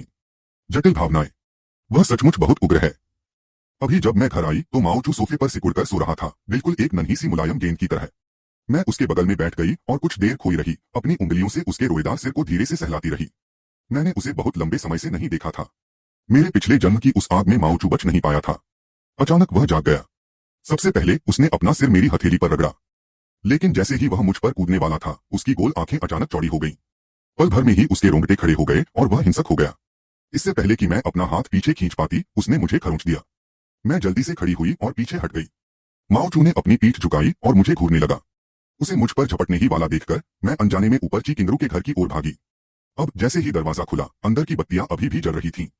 यह देखकर कि मैं झूठ नहीं बोल रही थी, ची किंगरू आगे बढ़ी और बैठक कक्ष की ओर चलकर प्रवेश द्वार से अंदर चली गई। हमने बैठक कक्ष में उस लंबी बिल्ली को देखा। वह बैठक के फर्श पर गोल गोल घूम रही थी। ची किंगरू ने अपना सिर घुमाकर अविश्वास से मेरी ओर देखा। इसे कहते हैं सचमुच भयंकर। जैसे ही मैं कुछ बोलने ही वाली थी, माओचू ने शोर सुना और उधर देखा। जो बिल्ली अभी अभी खुशी से खेल रही थी, वह अचानक से फिर से फूल गई। उसके बाल खड़े हो गए, पीठ झुकी हुई थी, दांत बाहर निकले हुए थे। वह मुझ पर झपटने ही वाली थी। मैंने सहज ही ची किंगरू का छोटा सा हाथ पकड़ लिया। सहज ही मैं उसके सामने आ गई। मैंने बेबसी से कहा, देखो ये तो बिल्कुल ऐसा ही है। माओ क्यों ने हमला करने की मुद्रा बनाई। ची किंगरू ने मुझे खींचकर उससे बचाया और ठंडे लहजे में डांटते हुए कहा, माओ क्यों, रुक जाओ। मैंने ची किंगरू का हाथ कसकर पकड़ लिया। ये तो बिल्ली है। क्या ये तुम्हारी बात समझ भी सकती है? हमें यहां से निकल जाना चाहिए। कल हम उसे डॉक्टर के पास ले जाकर चेकअप करवा देंगे। ठीक उसी क्षण माओ क्यों ने ची किंगरू की ओर देखा। वह एक पल के लिए स्तब्ध रह गया। फिर उसकी आंखों की क्रूरता एकदम गायब हो गई। उसके फूले हुए बाल पल भर में सीधे हो गए, मानो उसने किसी बिछड़े रिश्तेदार को देख लिया हो। वह ची किंगरू के पैर से रगड़ते हुए धीरे धीरे म्याऊं करने लगा, बिल्कुल नखरे और चिपके रहने जैसा व्यवहार कर रहा था। ची किंगरू को उसका व्यवहार कुछ कुछ मेरे जैसा लगा। वह धीरे से मुस्कुराई, उसकी आवाज पहले से कहीं ज्यादा कोमल थी। मुझे तो लगता है कि वह तुमसे ज्यादा आज्ञाकारी है। मेरा चेहरा झुंझलाहट से लाल हो गया। मैंने बड़बड़ाया, यह एहसान फरामोश रोएंदार जी। मैंने खून पसीना बहाकर इसे पाला है। यह मेरे साथ ऐसा कैसे कर सकता है? ची किंगरू ने अपने होंठ सिकोड़े। ठीक है, पहले मुझे छोड़ो। मैंने उसका छोटा सा हाथ थाम लिया, छोड़ने से इनकार कर दिया। ची किंगरू ने मेरी तरफ देखने के लिए अपना सिर घुमाया। मैं उसके चेहरे के करीब झुकी और हल्के से उसके गाल पर चुंबन किया। फिर मैंने अपना हाथ पीछे खींच लिया। ची किंगरू के दिल में असंतोष की एक लहर दौड़ गई। बेवकूफ आइचेन फिर से चुंबन चुरा रहा है। ची किंगरू नीचे झुकी, अपनी टांग से रगड़ रही बिल्ली को उठाया, सोफे पर बैठ गई और बिल्ली को अपनी गोद में रख लिया। उसने अपनी उंगली से माओकिया के सिर को सहलाया और ध्यान से देखा कि कहीं उसे कोई तकलीफ तो नहीं है। माओक्यू उसकी बाहों में बहुत शांत था, चुपचाप लेटा हुआ था और उसे सहलाने और देखने दे रहा था। मैं एक तरफ खड़ा होकर अब शांत हो चुके माओक्यू को देख रहा था और उसके पास जाने का सोच रहा था। कौन जानता था कि जैसे ही मैं 3 कदम करीब पहुंचा, माओक्यू ने अचानक अपना सिर ऊपर उठाया और मुझ पर फुफकारा। मैं वहीं जम गया। ची किंगरू ने अपनी भौहें सिकोड़ी और माओक्यू के सिर पर हल्के से थपथपाया। तुम किसके प्रति इतने उग्र हो रहे हो? माओक्यू ने फिर से म्याऊ किया और आधा लेट गया, लेकिन मेरी ओर घूरती उन आंखों में दोस्ती का नामो निशान नहीं था। ची किंगरू ने पास ही खड़े मुझ पर नजर डाली, मेरा चेहरा उदासी से भरा था। ची किंगरू की उंगलियां थोड़ी मुड़ी हुई थीं। मैंने उसे देखा। मैंने निराशा से कहा, उसे कुछ भी नहीं हुआ है, तो फिर वह मेरे प्रति इतना कठोर क्यों है? ऐसा लगता है जैसे वह अपने मालिक को भी नहीं पहचानता। ची किंगरू ने अपनी निगाहें नीचे कर ली। शायद यह बिल्ली की समस्या नहीं है, बल्कि यह मेरे सामने खड़े आदमी की समस्या है। ची किंगरू अंधविश्वासी नहीं थी, लेकिन उसने सुना था कि बिल्लियां बेहद संवेदनशील जानवर होती हैं। एचएन ने ऐसा क्या किया था जिससे वह इतना बेचैन हो गया? या यूं कहें कि क्या मेरे सामने खड़ा व्यक्ति वही एचएन है जिसे मैं जानती हूं? इस विचार से उसका दिल जोर से धड़कने लगा। ची किंगरू ने बिल्ली को अपनी गोद से जमीन पर गिरा दिया और हल्के से उसके पिछले हिस्से पर थपथपाते हुए उसे कहीं और खेलने के लिए कहा। माओ क्यों नहीं गया, बल्कि सोफे पर वापस कूद गया और उसके बगल में सिमटकर बैठ गया। ची किंगरू को उसकी परवाह नहीं थी। मेरी तरफ देखते हुए शी चेन उसने मेरी ओर हाथ बढ़ाया। इधर आओ। मैंने 2 कदम आगे बढ़कर उसका हाथ पकड़ा और उसके इशारे पर उसके बगल में बैठ गया। ची किंगरू मेरे और करीब आ गई। मेरी आंखें थोड़ी चौड़ी हो गई, मैं थोड़ा उलझन में था। किंगरू, आज पहली बार वह मेरे इतने करीब आई थी। उसने अपनी उंगली से मेरी ठोड़ी को हल्के से छुआ, मानो मुझे उसकी तरफ देखने का इशारा कर रही हो। ची किंगरू की आवाज में थोड़ी शर्म थी। हिलना मत, मुझे तुम्हें देखने दो। हमारे चेहरे एक दूसरे के बेहद करीब थे, इतने करीब कि हम एक दूसरे की आंखों में अपना प्रतिबिंब साफ देख सकते थे।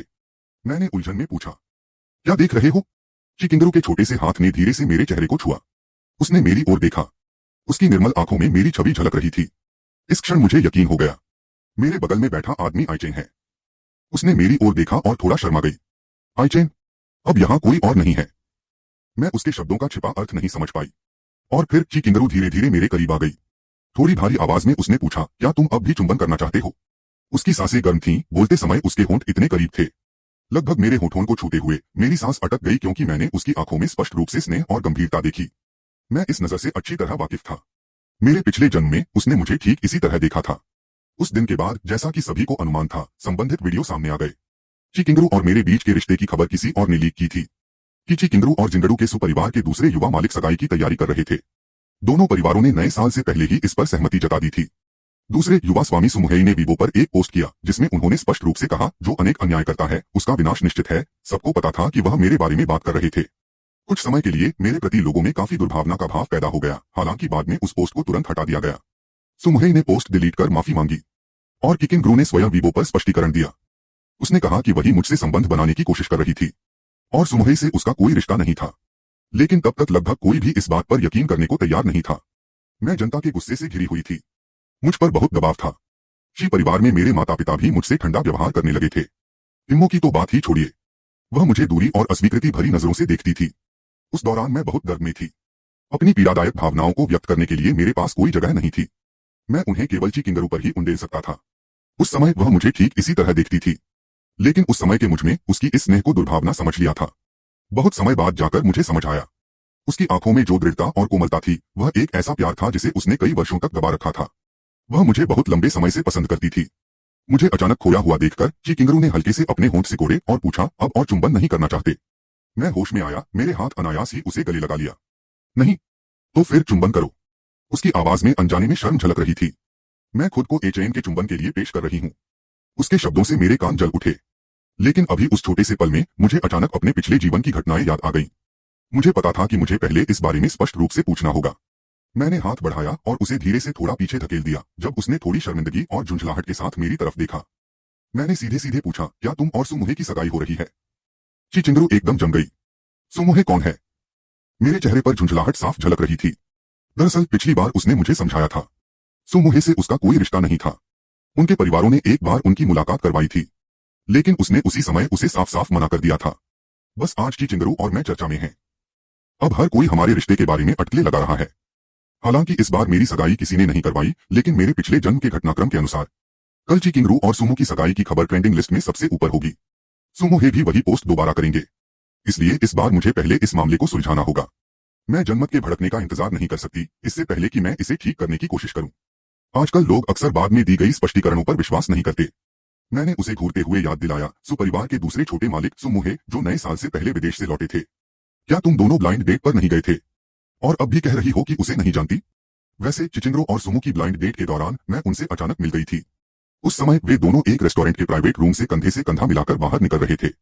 मैंने दूर से चिचिंगरू को घूरा और मन ही मन बुदबुदाई, मैं जहां भी जाती हूँ उससे क्यों टकरा जाती हूँ, और वो भी किसी हैंडसम लड़के के साथ। मुझे सच में बहुत गुस्सा आता है। अब पीछे मुड़कर देखने पर मुझे जलन हो रही है। तो वो उस समय ब्लाइंड डेट पर गई थी और अब वो ऐसा दिखावा कर रही है कि उसे जानती ही नहीं। मैंने तुरंत उससे खुद को छुड़ाने की कोशिश की। चिकिंगरू ने धीरे से कहा, एचेन, अच्छे बच्चे बनो। फिर जैसे अचानक उसे कुछ याद आया हो, उसने कहा, ओह, तुम्हारा मतलब सुएर से है। सुएर? यह सुनकर मुझे और भी बुरा लगा। तुम उसे इतने आत्मीयता से बुलाती हो, है ना? तुम उसे सुएर बुलाती हो, लेकिन मुझे मेरे पूरे नाम से। चिकिंगरू ने बिप्सी से कहा, सब लोग उसे इसी नाम से बुलाते हैं।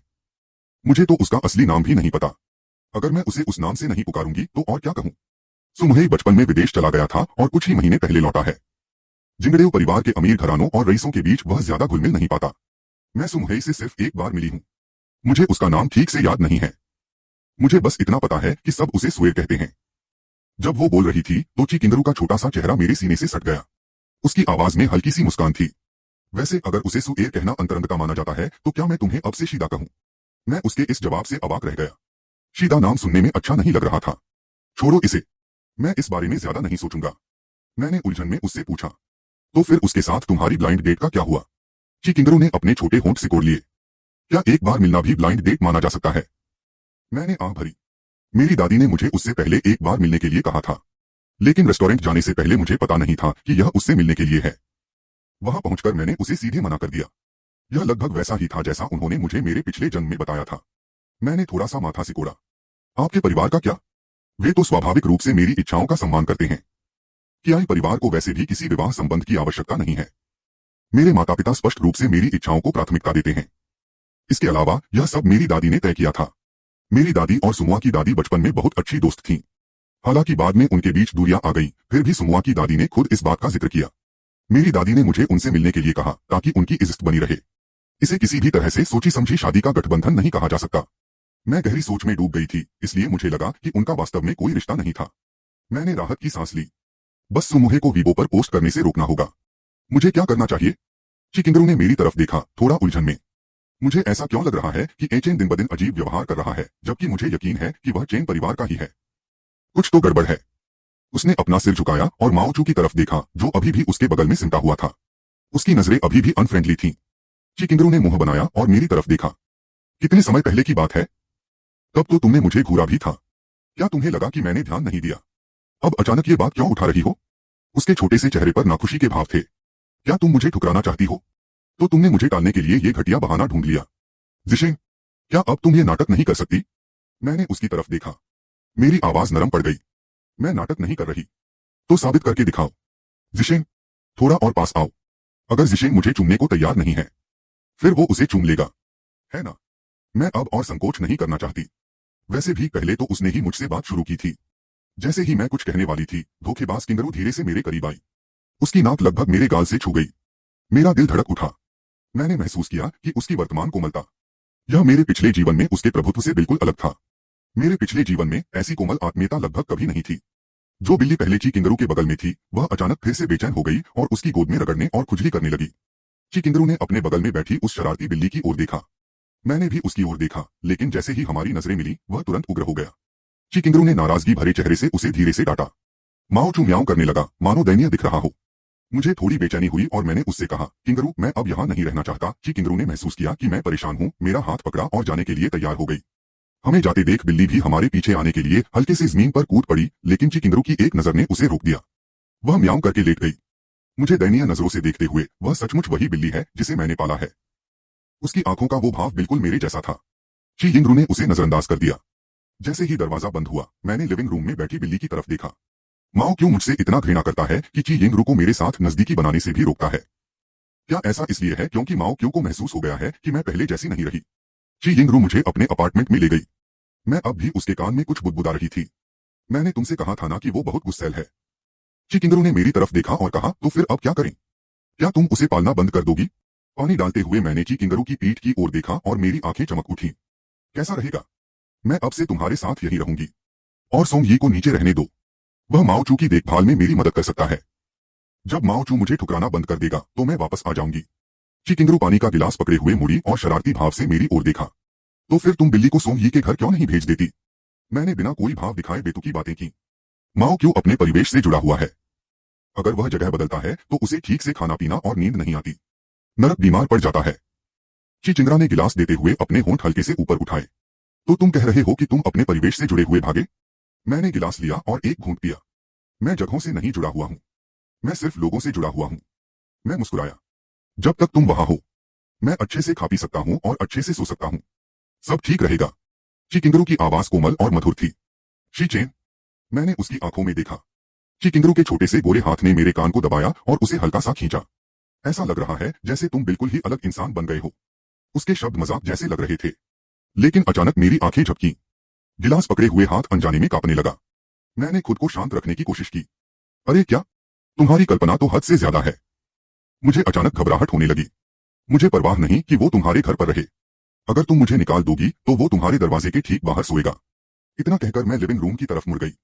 मुझे डर था कि अगर उसे पता चला कि मैं पहले जैसी नहीं रही तो उसे जरूर कुछ गड़बड़ लग जाएगी। क्या वो भी माओचू की तरह मुझसे दूर होने लगेगी? लेकिन जैसे ही मैं मुड़ी, उसने मेरी कमर में बाहें डाल दी। इससे पहले कि मैं कुछ समझ पाती, उसने अपना माथा मेरे माथे से सटा दिया। किसी को पता नहीं था। ये ऐसा दृश्य था जिसकी उसने सपने में भी कल्पना नहीं की थी। आईचेन हमेशा मुझसे दूर रहता था। उसकी नजरें सिर्फ हिमोमो पर टिकी रहती थीं। जब भी मैं आईचेन को हिमोमो के साथ इतना खुश देखती, मेरा मन करता कि उससे पूछ लूं, आखिर हिमोमो में उसे क्या पसंद है? मैं उससे कमतर तो बिल्कुल नहीं हूं। नहीं, मैंने पूछा था। एक बार जब हिमोमो ने उसे फिर से दूर धकेल दिया तो मैंने उससे मजाक में पूछा, आखिर हिमोमो में तुम्हें क्या पसंद है? तुम तो मुझे ही पसंद कर लो। मैं हिमोमो से बुरी तो बिल्कुल नहीं हूं। लेकिन उसने कहा, मेरे मन में तुम्हारे लिए उस तरह की भावनाएं नहीं हैं। इतने सालों से चिकिंगरू अक्सर सोचती थी कि अगर आइचिन हिमोमो को जितना प्यार देता है उसका एक 10,000वां हिस्सा भी मुझे दे दे तो मैं बहुत खुश हो जाऊंगी। और अब यह मानो एक खूबसूरत सपना सच हो गया हो। आइचिन मेरे सामने खड़ा है और कह रहा है कि वह मुझसे प्यार करता है। वो कहता है कि वो मेरे साथ पूरी जिंदगी बिताना चाहता है। कहता है कि वो मेरे करीब आना चाहता है। लेकिन कुछ ही पलों बाद अचानक दरवाजे से एक आवाज आई। कोई दरवाजा खोलकर अंदर आ रहा था। मैंने उस व्यक्ति को देखने से पहले ही उसकी आवाज सुन ली। इतनी रात को क्या हो रहा है? तुमने किसी को रेबीज का टीका लगाने के लिए क्यों बुलाया? आवाज अचानक रुक गई और फिर एक ओ माय की आवाज आई। आवाज बंद होते ही मैंने चिकिंगरू को पकड़ा और उसे रसोई में खींच लिया। सोंग वान वान दरवाजे पर खड़ी थी और उन दोनों जीवित प्राणियों को अचानक गायब होते देख रही थी। उसने साफ साफ देखा कि किंगरू अभी क्या कर रही थी। ओहो, यह तो सिर्फ एक सामान्य गले लगना नहीं था। किसने सोचा होगा? किसने सोचा होगा? मुझे चिकिंगरू की गपशप लाइव सुनने को मिल रही है। इसी क्षण चिकिंगरू बाहर निकली और सोंग वान वान की तरफ आंखें घुमाई। सोंग वान वान स्पष्ट रूप से हंस पड़ी। हाँ हाँ, मैंने तो कुछ भी नहीं देखा। तुम लोग बस ऐसे ही करते रहो जैसे मानो मैं यहाँ थी ही नहीं। इतना कहकर वह खुशी खुशी जाने के लिए मुड़ी। दरवाजा बंद करते हुए सोंग वान वान दरवाजे से टिक गई और एक गहरी सांस ली। ही, ये तो बहुत ही रोमांचक है। लिफ्ट की घंटी बजी। लियांग चेंग चेंग एक मेडिकल किट लेकर बाहर आया। सोंग वान वान को देखते ही उसने हैरानी से पूछा, तुम यहाँ क्या कर रही हो? फिर उसने उसके पीछे दरवाजे की तरफ देखा। क्या किंगरू के घर में सच में कुत्ता है? सोंग वान वान ने थोड़ी देर सोचा, फिर सिर हिलाया। उसने अर्थपूर्ण ढंग से कहा, सिर्फ कुत्ता ही नहीं, एक बिल्ली भी है। और वे अभी लड़ रहे हैं। जल्दी मत करो। उनके लड़ने के बाद ही अंदर जाना चाहिए। यह सुनकर लियांग किंगचेंग की आंखें चौड़ी हो गईं।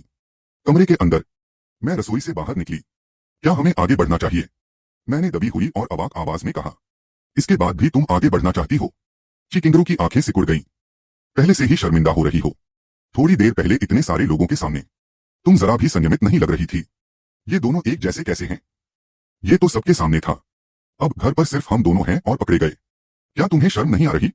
चिकिंगरू मेरी बात पूरी तरह समझ नहीं पाई। उसे बस थोड़ा मजाक लगा। उसने मेरा हाथ पकड़ा और धीरे से हिलाया। मैं बड़बड़ा रही हूं कि हम अभी सबके सामने इतने अंतरंग हो रहे हैं। क्या हम छुप छुप कर रहे हैं? मैंने धीरे से लेकिन दृढ़ता से कहा। मुझे लगता है कि हम सचमुच छुप छुप कर मिल रहे हैं। चिकिंगरू को मेरी बात पर हंसी आ गई। तो शी चेन, तुम इसे सार्वजनिक नहीं करना चाहते, क्या यही बात है? बोलते बोलते उसकी आंखों की चमक फीकी पड़ गई। क्या इचेन ने सच में हमारे रिश्ते को सार्वजनिक करने की योजना बना रखी है? क्या वह अभी भी मुझे धोखा देने के लिए नाटक कर रहा है? लेकिन मैंने अपना सिर हिला दिया। ये मेरी गलती नहीं है।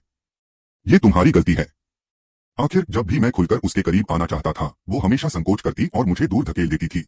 लेकिन अकेले में वो बेहद सक्रिय रहती है। क्या इसका मतलब ये नहीं कि वो सबके सामने नहीं आना चाहती? मैंने अपना सिर झुकाकर उसकी तरफ देखा। देखो, जब हम बाहर होते हैं तो तुम मुझे पास तक नहीं आने देती। खुद गिन लो, आज बाहर तुमने मुझे कितनी बार ठुकराया। चिकिंगरू को मुझसे ऐसी उम्मीद नहीं थी कि मैं उसे इस तरह जवाब दूंगा।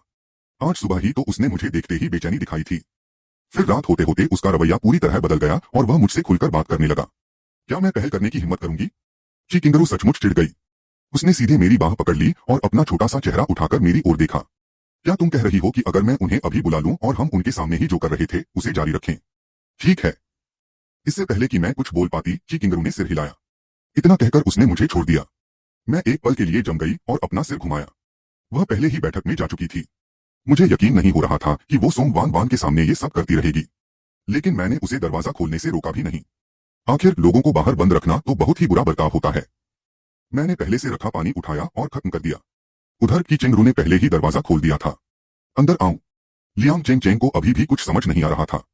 सोंग वान वान की बिल्लियों और कुत्तों के बारे में रहस्यमयी बातें। आखिर चल क्या रहा था? उसने सोंग वान वान के अजीब चेहरे को देखा। फिर उत्सुकता से मेडिकल किट लिए हुए अंदर झांका।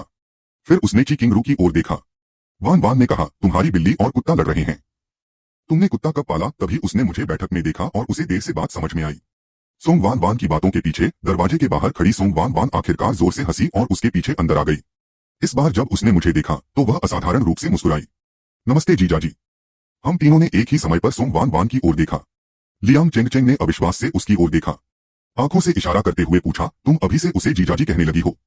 सोंग वान वान ने उसकी निगाहों में देखा। तुम्हें क्या पता? कंगारू इस बात को लेकर वाकई गंभीर है। सोंग वान वान ने मौन संवाद जीत लिया। लियांग चेंगचेंग ने भी आज्ञाकारी होकर उसका अनुसरण किया। नमस्कार जीजाजी। सच कहूं तो उन दोनों के अचानक मुझे जीजाजी कहने पर मुझे थोड़ी असहजता हुई। फिर भी मैंने विनम्रता से जवाब दिया, नमस्कार। ची किंगरू ने सौम्य भाव से मेरी ओर देखा। स्पष्ट रूप से वे दोनों के मुझे संबोधित करने के तरीके से बहुत संतुष्ट थीं। आप लोग पहले बैठ जाइए। इतना कहकर वह मेरी ओर चल पड़ी। सोंग वान वान ने इस पर ज्यादा ध्यान नहीं दिया। लियांग चेंग चेंग को सोफे पर बिठाते हुए उसने उत्सुकता से पूछा, बहन किंगरू क्या आपको रेबीज का टीका लगवाना है? उसने अचानक सोंग वान वान का हाथ खींचा और एक अजीब सी हल्की खांसी की। क्या? सोंग वान वान ने अपना सिर घुमाया और देखा कि हम दोनों एक दूसरे से चिपके हुए हैं। उसने तुरंत अपना मुंह ढक लिया। तुमने दरवाजा खोला सिर्फ हमें अंदर आने देने के लिए ताकि हम तुम दोनों को प्यार करते हुए देख सकें, है ना? हम तो यहाँ बिल्कुल फालतू के लोग हैं। दोनों ने एक दूसरे की तरफ पकड़कर देखा। ची किंगरा के इस साहसिक कदम से वे साफ तौर पर हैरान थे। क्या तुम्हें अब भी लगता है कि मैं बस इसे सार्वजनिक नहीं करना चाहती? मैंने जोर से सिर हिलाया। नहीं, आप सचमुच बेहद खुले दिल और उदार हैं। ची किंगरा के चेहरे पर थोड़ी सी शर्म झलक गई। अगर फिर भी काफी नहीं है तो हम लिविंग रूम में जा सकते हैं। और ठीक उनके सामने मैंने अचानक उसका मुंह ढक दिया। डरावना, यह औरत सचमुच उतनी ही विक्षिप्त है जितनी मेरे पिछले जन्म में थी। बस करो, बस बहुत हो गया। चिंगरू और मैंने 2 पल के लिए एक दूसरे की आंखों में देखा। मुझे अपनी हथेली पर कुछ छूने का एहसास हुआ। मैंने सहज ही पीछे हटकर हार मान ली। मुझे लगता है कि मुझे पहले टीका लगवा लेना चाहिए। चिकिंगरू मुझे बाथरूम की ओर खींच ले गई। पहले नहा लो, टीका लगवाने के बाद नहा नहीं सकते। मैं एक पल के लिए जम गई, लेकिन मेरे पास समय नहीं है। किंगरू को शायद पता था कि मैं क्या कहने वाली हूँ। बाथरूम में नए टॉयलेटरीज हैं। कपड़ों की बात करें तो मैं नीचे जाकर आपके लिए कपड़े ले आती हूँ। वह मेरे लिए सामान तैयार करने बाथरूम में चली गई। आप पहले नहा लीजिए, जब मैं कपड़े ऊपर लाऊंगी तो उन्हें दरवाजे पर टांग दूंगी। मैंने सिर हिलाकर उसे याद दिलाया, फिर मेरे लिए कुछ अतिरिक्त कपड़े भी ऊपर ले आइएगा। किंगरू ने धीरे से मुस्कुराया। ठीक है। इतना कहकर वह मुड़ी और मुझे जगह देते हुए चली गई। जब वह बैठक में लौटी तो सोफे पर पास पास बैठे दोनों उसे अजीब भावों से देख रहे थे। किंगरू थोड़ी देर रुकी, फिर सामान्य भाव से उनकी ओर देखा। क्या देख रहे हो? लियांग चेंग ने सिर हिलाया और मुस्कुराया। सोंग वान वान ने भौहें उठाई। छी किंगरू, मुझे पता ही नहीं था कि तुम्हारा यह पहलू भी है। हाँ, किंगरू का अपने दोस्तों के सामने शर्माना बहुत कम होता था। कोई बात नहीं, जब तुम्हारा बॉयफ्रेंड बनेगा तो तुम भी ऐसी ही हो जाओगी। सोंग वान वान ने होंठ सिकोड़े। मैं तुम्हारे जैसी नहीं हूं। ठीक है।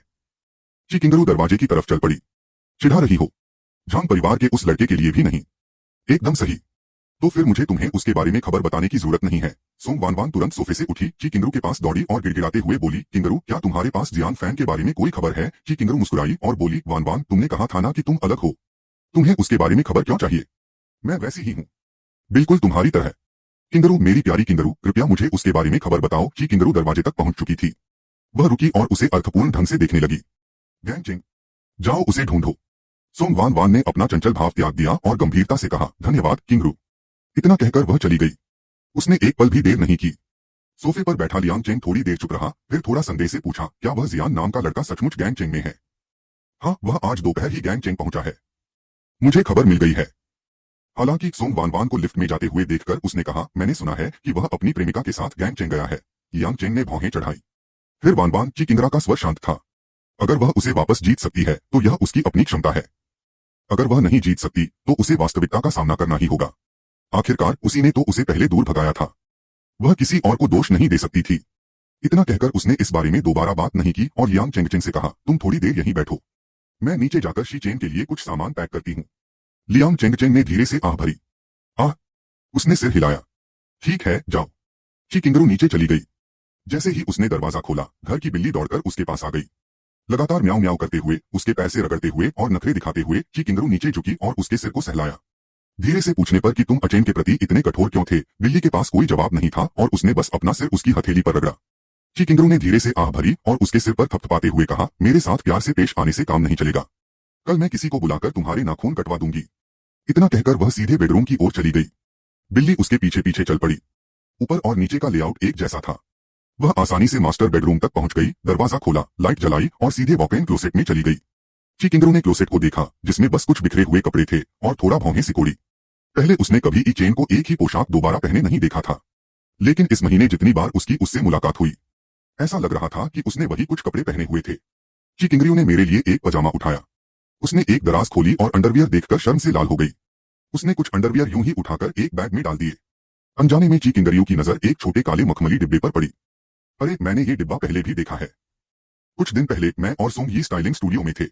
उस समय मैं अपने बगल में बैठी सोंगी से पूछ रही थी, ये बहुत सादा तो नहीं है? कहीं ये भद्दा तो नहीं है? क्या उसे पसंद आएगा? सोंगी ने आंखें घुमाई। चाहे उसे सबसे महंगी चीज ही क्यों न दे दो, शायद उसे पसंद न आए। वैसे भी अपनी आर्थिक स्थिति देखो। ये तो चमत्कार ही है कि मैंने उसे तोहफा देने के बारे में सोचा भी, मैंने गिटार बजाया। सच। तभी मैंने देखा कि ची किंगरू ने तुरंत नजरें फेर ली। ची किंगरू ने मेरी बड़बड़ाहट नहीं सुनी, लेकिन शायद वह समझ गई होगी। शायद मैंने कुछ अच्छा नहीं कहा होगा। ची किंगरू जानती थी कि इस डिब्बे में रखी चीज किसके लिए है। एक अवर्णनीय भावना से प्रेरित होकर उसने डिब्बा उठाया। कांपती उंगलियों से उसने ढक्कन खोला। डिब्बे के अंदर एक खूबसूरत हेयरपिन पड़ी थी। उसके नीचे एक नोट मुड़ा हुआ था। ची किंगरू ने होंठ सिकोड़े और ध्यान से नोट निकाला। जन्मदिन मुबारक हो मोमो। ची किंगरू का दिल एकदम बैठ गया। सच में भले ही उसे पहले से पता था, फिर भी दिल का दर्द असहनीय था। अगर मुझे सही याद है तो मोमो का जन्मदिन 3 दिन पहले था। चेन ने उसे तोहफा क्यों नहीं दिया? ची किंगरू ने अपनी आंखें बंद कर ली। शी चेन, तुम मुझे क्यों नहीं चुन लेते? क्या हिमोमो से तुम्हें इतना दुख पहुंचा है कि तुम मुझे उसकी जगह इस्तेमाल कर रहे हो? अपनी कांपती उंगलियों को काबू करते हुए ची किंगरू ने डिब्बा वापस रखा, अपना सामान समेटा और जाने के लिए मुड़ी। जब वह बेडरूम में लौटी तो बाथरूम में पानी की आवाज बंद नहीं हुई थी। ची किंगरू ने बैग दरवाजे पर टांगा और खटखटाया। थोड़ी देर में पानी बंद हो गया। मेरी साफ आवाज आई, किंगरू, क्या तुम हो? ची किंगरू बोली। उसकी आवाज में गहरे दुख का भाव था। मैंने तुम्हारे कपड़े दरवाजे पर टांग दिए हैं, नहाते नहाते ले लेना। मैंने जवाब दिया, मैं बस नहाने ही वाली हूँ। ची किंगरू ने धीरे से कहा, जल्दी नहीं है। वह कुछ और कहना चाहती थी, लेकिन आखिर में उसने नजरें झुका ली और मुंह फेर लिया। थोड़ी देर बाद मैं बाथरूम से बाहर आई और ची किंगरू के बगल में बैठ गई और लियांग चेंगचेंग ने मुझे रेबीज का टीका लगाया। ची किंगरू माथे पर शिकन लिए एक तरफ खड़ी देख रही थी। जब सुई मेरी बाह में चुभी तो हल्की सी चुभन से उसके चेहरे पर हल्की सी शिकन आ गई। ची किंगरू की आंखों में एक चमक आई। लियांग चेंगचेंग अब और वहां नहीं रह सकता था। अविवाहित होने के कारण उसने असहज माहौल को भांप लिया। इसलिए सावधानियों और अगले इंजेक्शन के समय के बारे में बताने के बाद वह जल्दी से चला गया। मैंने ची किंगरू की तरफ देखा। हमारी नजरें मिली। किंगरू, क्या हुआ? मैंने उलझन में पूछा। उसका मूड साफ तौर पर ठीक नहीं था। नहाने जाने से पहले वह बिल्कुल ठीक थी। ची किंगरू ने कोई जवाब नहीं दिया। चेन, मैंने उसकी तरफ देखा। क्या बात है? उसने हाथ बढ़ाकर मेरी गर्दन में बाहें डाल दी। मेरे कान के पास झुककर फुसफुसाया, क्या तुम मुझसे शादी करना चाहते हो? मुझे विश्वास नहीं हुआ। तुमसे शादी? वह मेरे कान के पास ही रही। चलो अभी सगाई कर लेते हैं। अभी सगाई? अभी से तुम्हारा मतलब? मैं थोड़ा हैरान रह गया। मेरा मतलब है कि हम अभी एक दूसरे के प्रति प्रतिबद्ध हो जाएं और कल सुबह सबसे पहले अपना विवाह प्रमाण पत्र ले लें। ची किंगरू ने मेरे कान के पास आकर धीरे से पूछा, चेन, क्या तुम मुझसे शादी करना चाहते हो? मैं अचानक थोड़ा हैरान रह गया। शादी? पिछले जन्म में भी ची किंगरू ने कई बार इस बात का जिक्र किया था। पहले तो मैं उसके प्रति बहुत उदासीन थी। बाद में जब मैं उस स्थिति में पहुंच गई तो मेरी अनिच्छा और भी बढ़ गई। उसके बाद ची किंगरू ने इस बारे में बात करना बंद कर दिया और चुपचाप मेरे पास ही बैठी रही। लेकिन एक बार मैंने उसके अध्ययन कक्ष की दराज में हीरे की 2 अंगूठियां देखी। मैंने चुपके से अपनी अंगूठी पहनकर देखी। वह बिल्कुल फिट बैठ रही थी। मेरी चुप्पी ने ची किंगरू की सांसें रोक दी। हवा इतनी शांत थी कि हमारे दिल की धड़कनें साफ सुनाई दे रही थीं। उसकी आवाज में थोड़ी निराशा थी। क्या तुम अनिच्छुक हो? चेन, बिल्कुल नहीं। मुझे बहुत खुशी होगी। ची किंगरू ने आखिरकार हिम्मत करके अपनी नजरें मेरी आंखों में डाली। किंगरू, मैं बहुत खुश हूं। मैंने उसे गले लगाया और गोल गोल घुमाया। किंगरू, मैं तुम्हें बहुत पसंद करता हूं। मैं तुमसे शादी करना चाहता हूं। सच में? ची किंगरू का दिल बैठ गया। अगर मैं चेन को बचपन से इतना अच्छे से न जानती और यह न जानती कि वह मुझसे कितनी नफरत करता है। अगर मैंने कुछ दिन पहले वो हेयरपिन न देखी होती जो उसने मुझे नहीं दी थी, तो मैं सच में उस पर विश्वास कर लेती। कितना बड़ा झूठा है। किसने कहा था चेन की एक्टिंग खराब है? वो साफ तौर पर बहुत अच्छी एक्टिंग कर रहा है, लेकिन झूठ जानते हुए भी कि किंगरू इस पल में खुशी खुशी उस पर यकीन करने को तैयार थी। उसने मुंह बनाते हुए कहा, चेन, तुम्हें याद रखना होगा कि तुमने अभी क्या कहा। अगर मुझे पता चल गया कि तुम मुझसे झूठ बोल रहे हो तो मैं पूछे बिना नहीं रह सकी, फिर क्या? फिर ये झूठ तुमसे चिपक जाएगा, गोंद की तरह, कभी तुम्हारा साथ नहीं छोड़ेगा। ये हर दिन तुमसे चिपका रहेगा। है? मेरा दिल जोर से धड़क रहा था।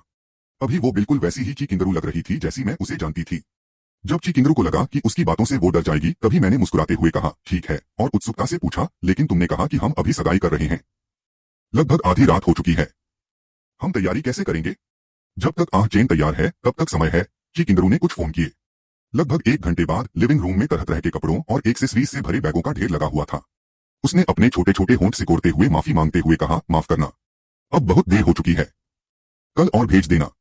ये सब तुम्हारी पसंद के हिसाब से कस्टम मेड हैं। एक सेट चुन लो और पहनकर देख लो। ठीक है, कल फोटो के लिए इसे पहन लेना, मैंने उलझन में कहा। किंगरू ने कमरे में सफेद ड्रेस पहन ली और मैंने भी उसी कलेक्शन के बैगों में से एक ड्रेस निकाल ली। वो बिल्कुल कपल की ड्रेस जैसी लग रही थी। दरवाजे की घंटी बजी। चिकिंगरू ने झुककर मुझे हल्का सा चुंबन दिया। मैं मुस्कुराते हुए उसे देखने लगा। जाओ दरवाजा खोलो। खैर शादी के बाद इसके लिए बहुत समय होगा। चिकिंगरू ने सहमति में सिर हिलाया, मुड़ी और दरवाजा खोलने चली गई। अंदर शादी की योजना बनाने वाले और फैशन बुटीक के कर्मचारी आए थे। जब कर्मचारी अंदर आए और हम दोनों को देखा तो उनकी आंखों में अफवाहों की आग भड़क उठी। आने से पहले वे शिकायत कर रहे थे, सोच रहे थे कि आधी रात को कौन लोगों को परेशान कर रहा है। इस समय शादी की योजना बनाने पर जोर देने पर उन तीनों ने अंदाजा लगाना शुरू कर दिया। इस तरह जल्दबाजी में शादी को अंतिम रूप देना, क्या यह वही हो सकता है जो ऑनलाइन विश्लेषण में कहा गया था कि शी चेन के पास कुछ ऐसा है जो उसे बांध सकता है। शी परिवार की सबसे बड़ी बेटी।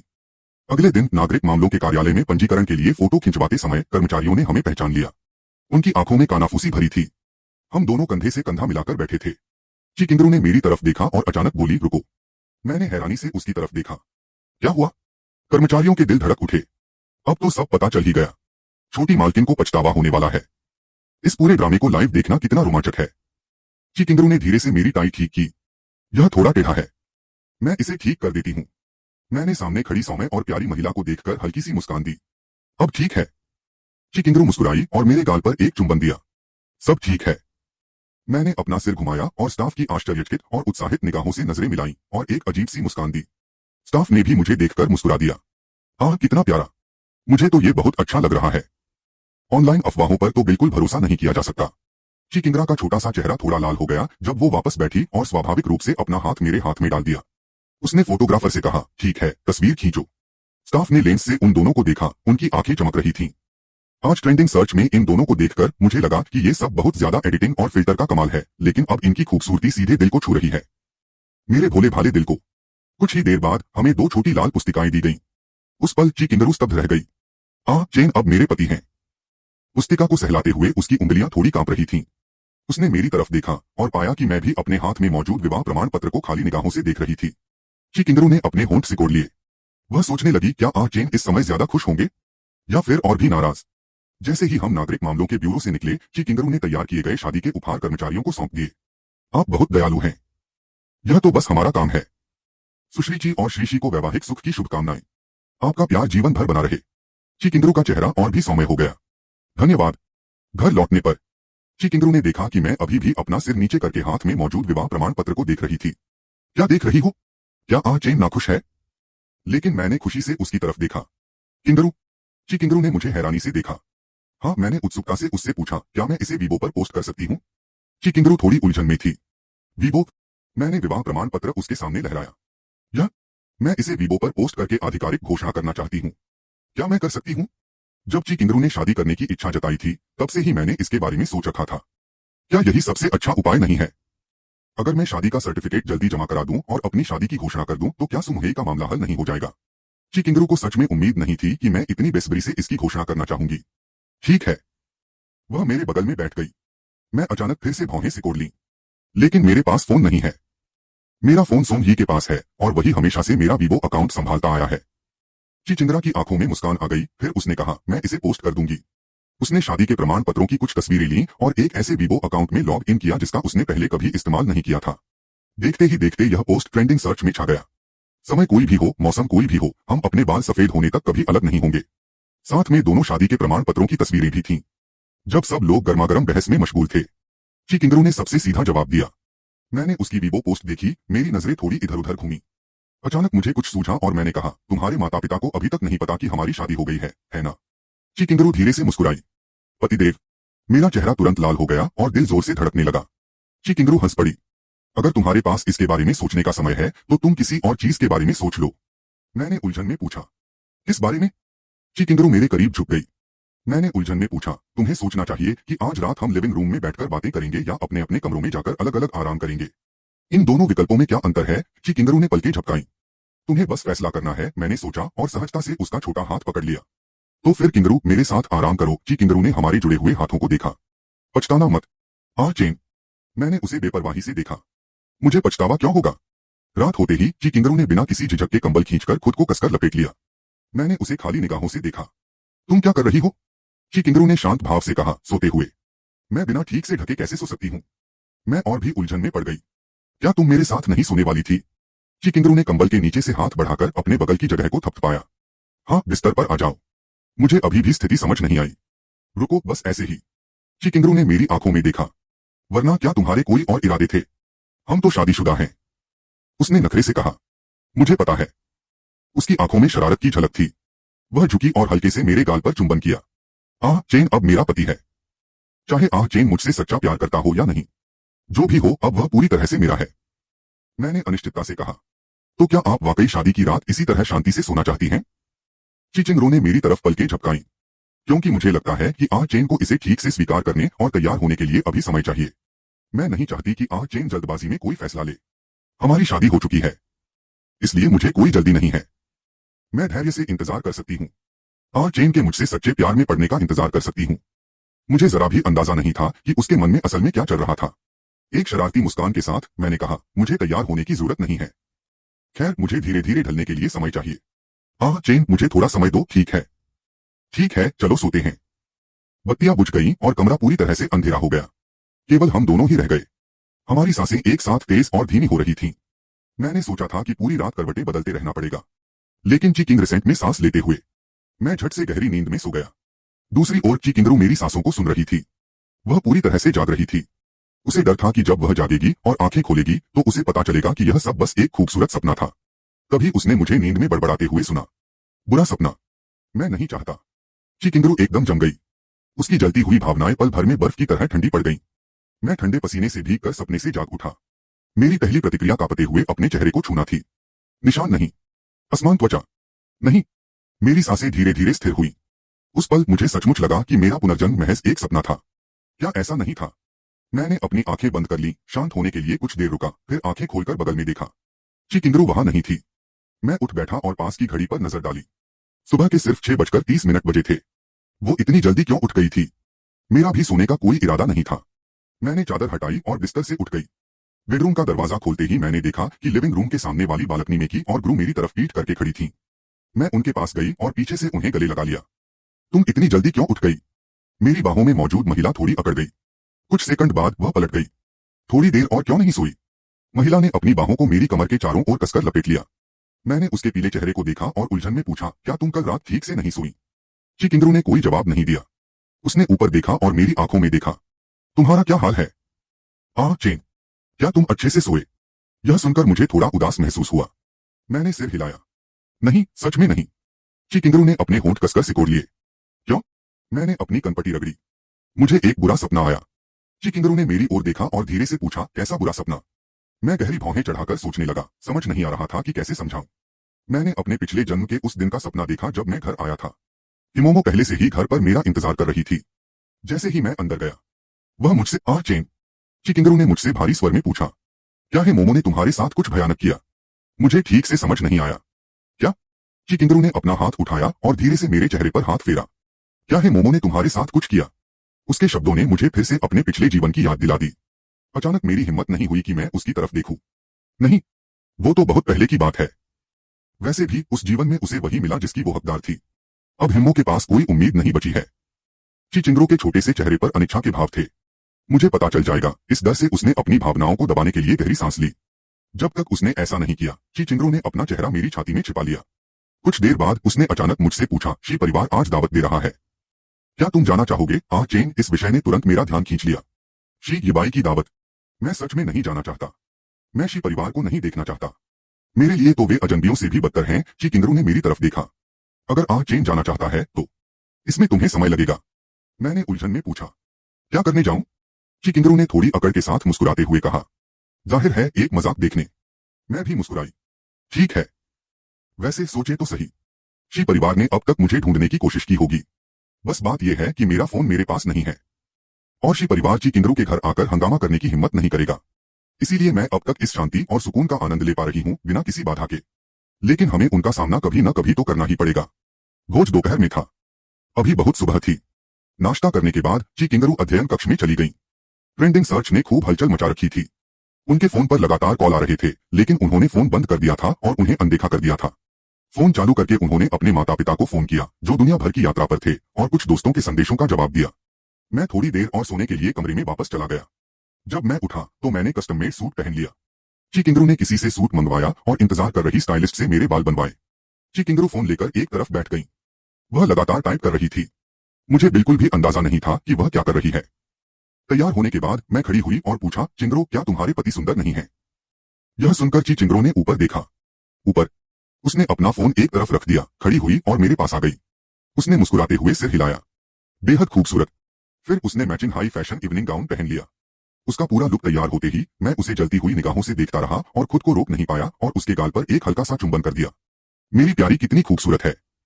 साथ खड़े खड़े ची चिंगरू को अचानक थोड़ा पछतावा हुआ। वह नहीं चाहती थी कि इतने खूबसूरत आचेन को उसके दोस्त देखें। अब क्या करे? नहीं रुको, आचेन को सबके सामने ले जाकर दिखाना तो सबको ईर्ष्या से मार डालेगा। आह, चेन मेरे पति हैं। हमारे बगल में खड़ी हेयर स्टाइलिस्ट खुशी से झूम उठी।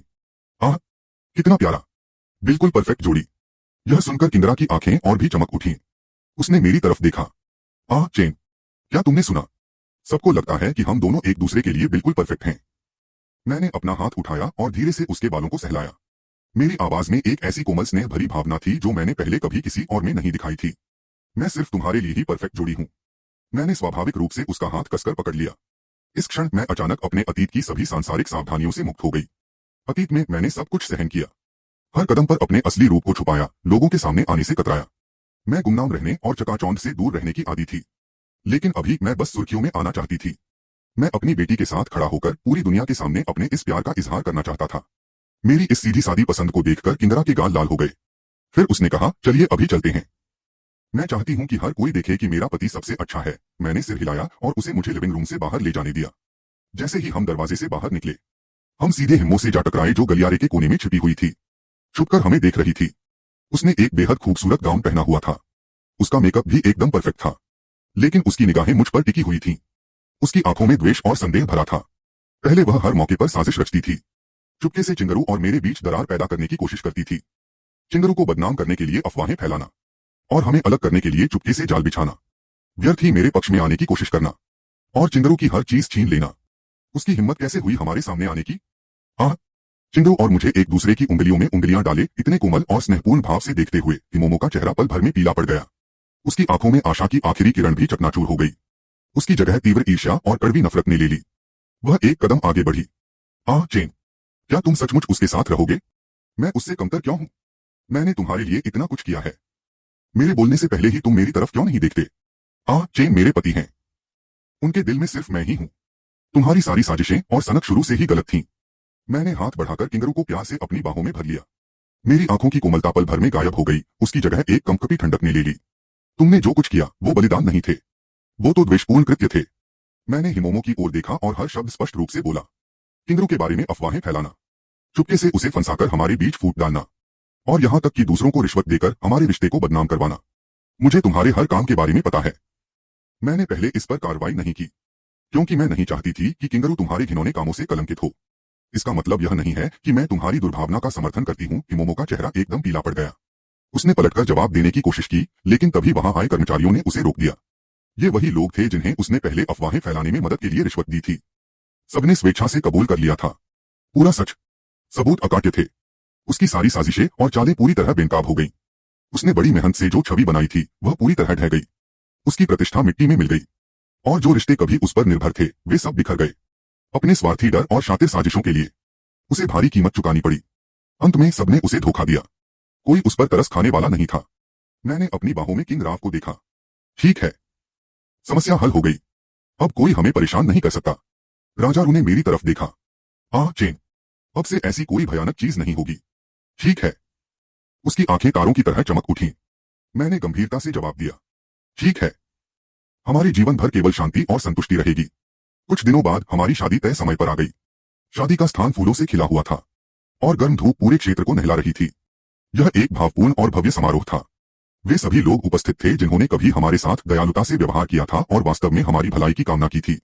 ऐसे मित्र भी थे जिन्होंने चुपचाप हमारा साथ दिया और सुख दुख में हमारे साथ खड़े रहे। ऐसे सौम्य दयालु बुजुर्ग भी थे जिन्होंने हमारी यात्रा देखी थी।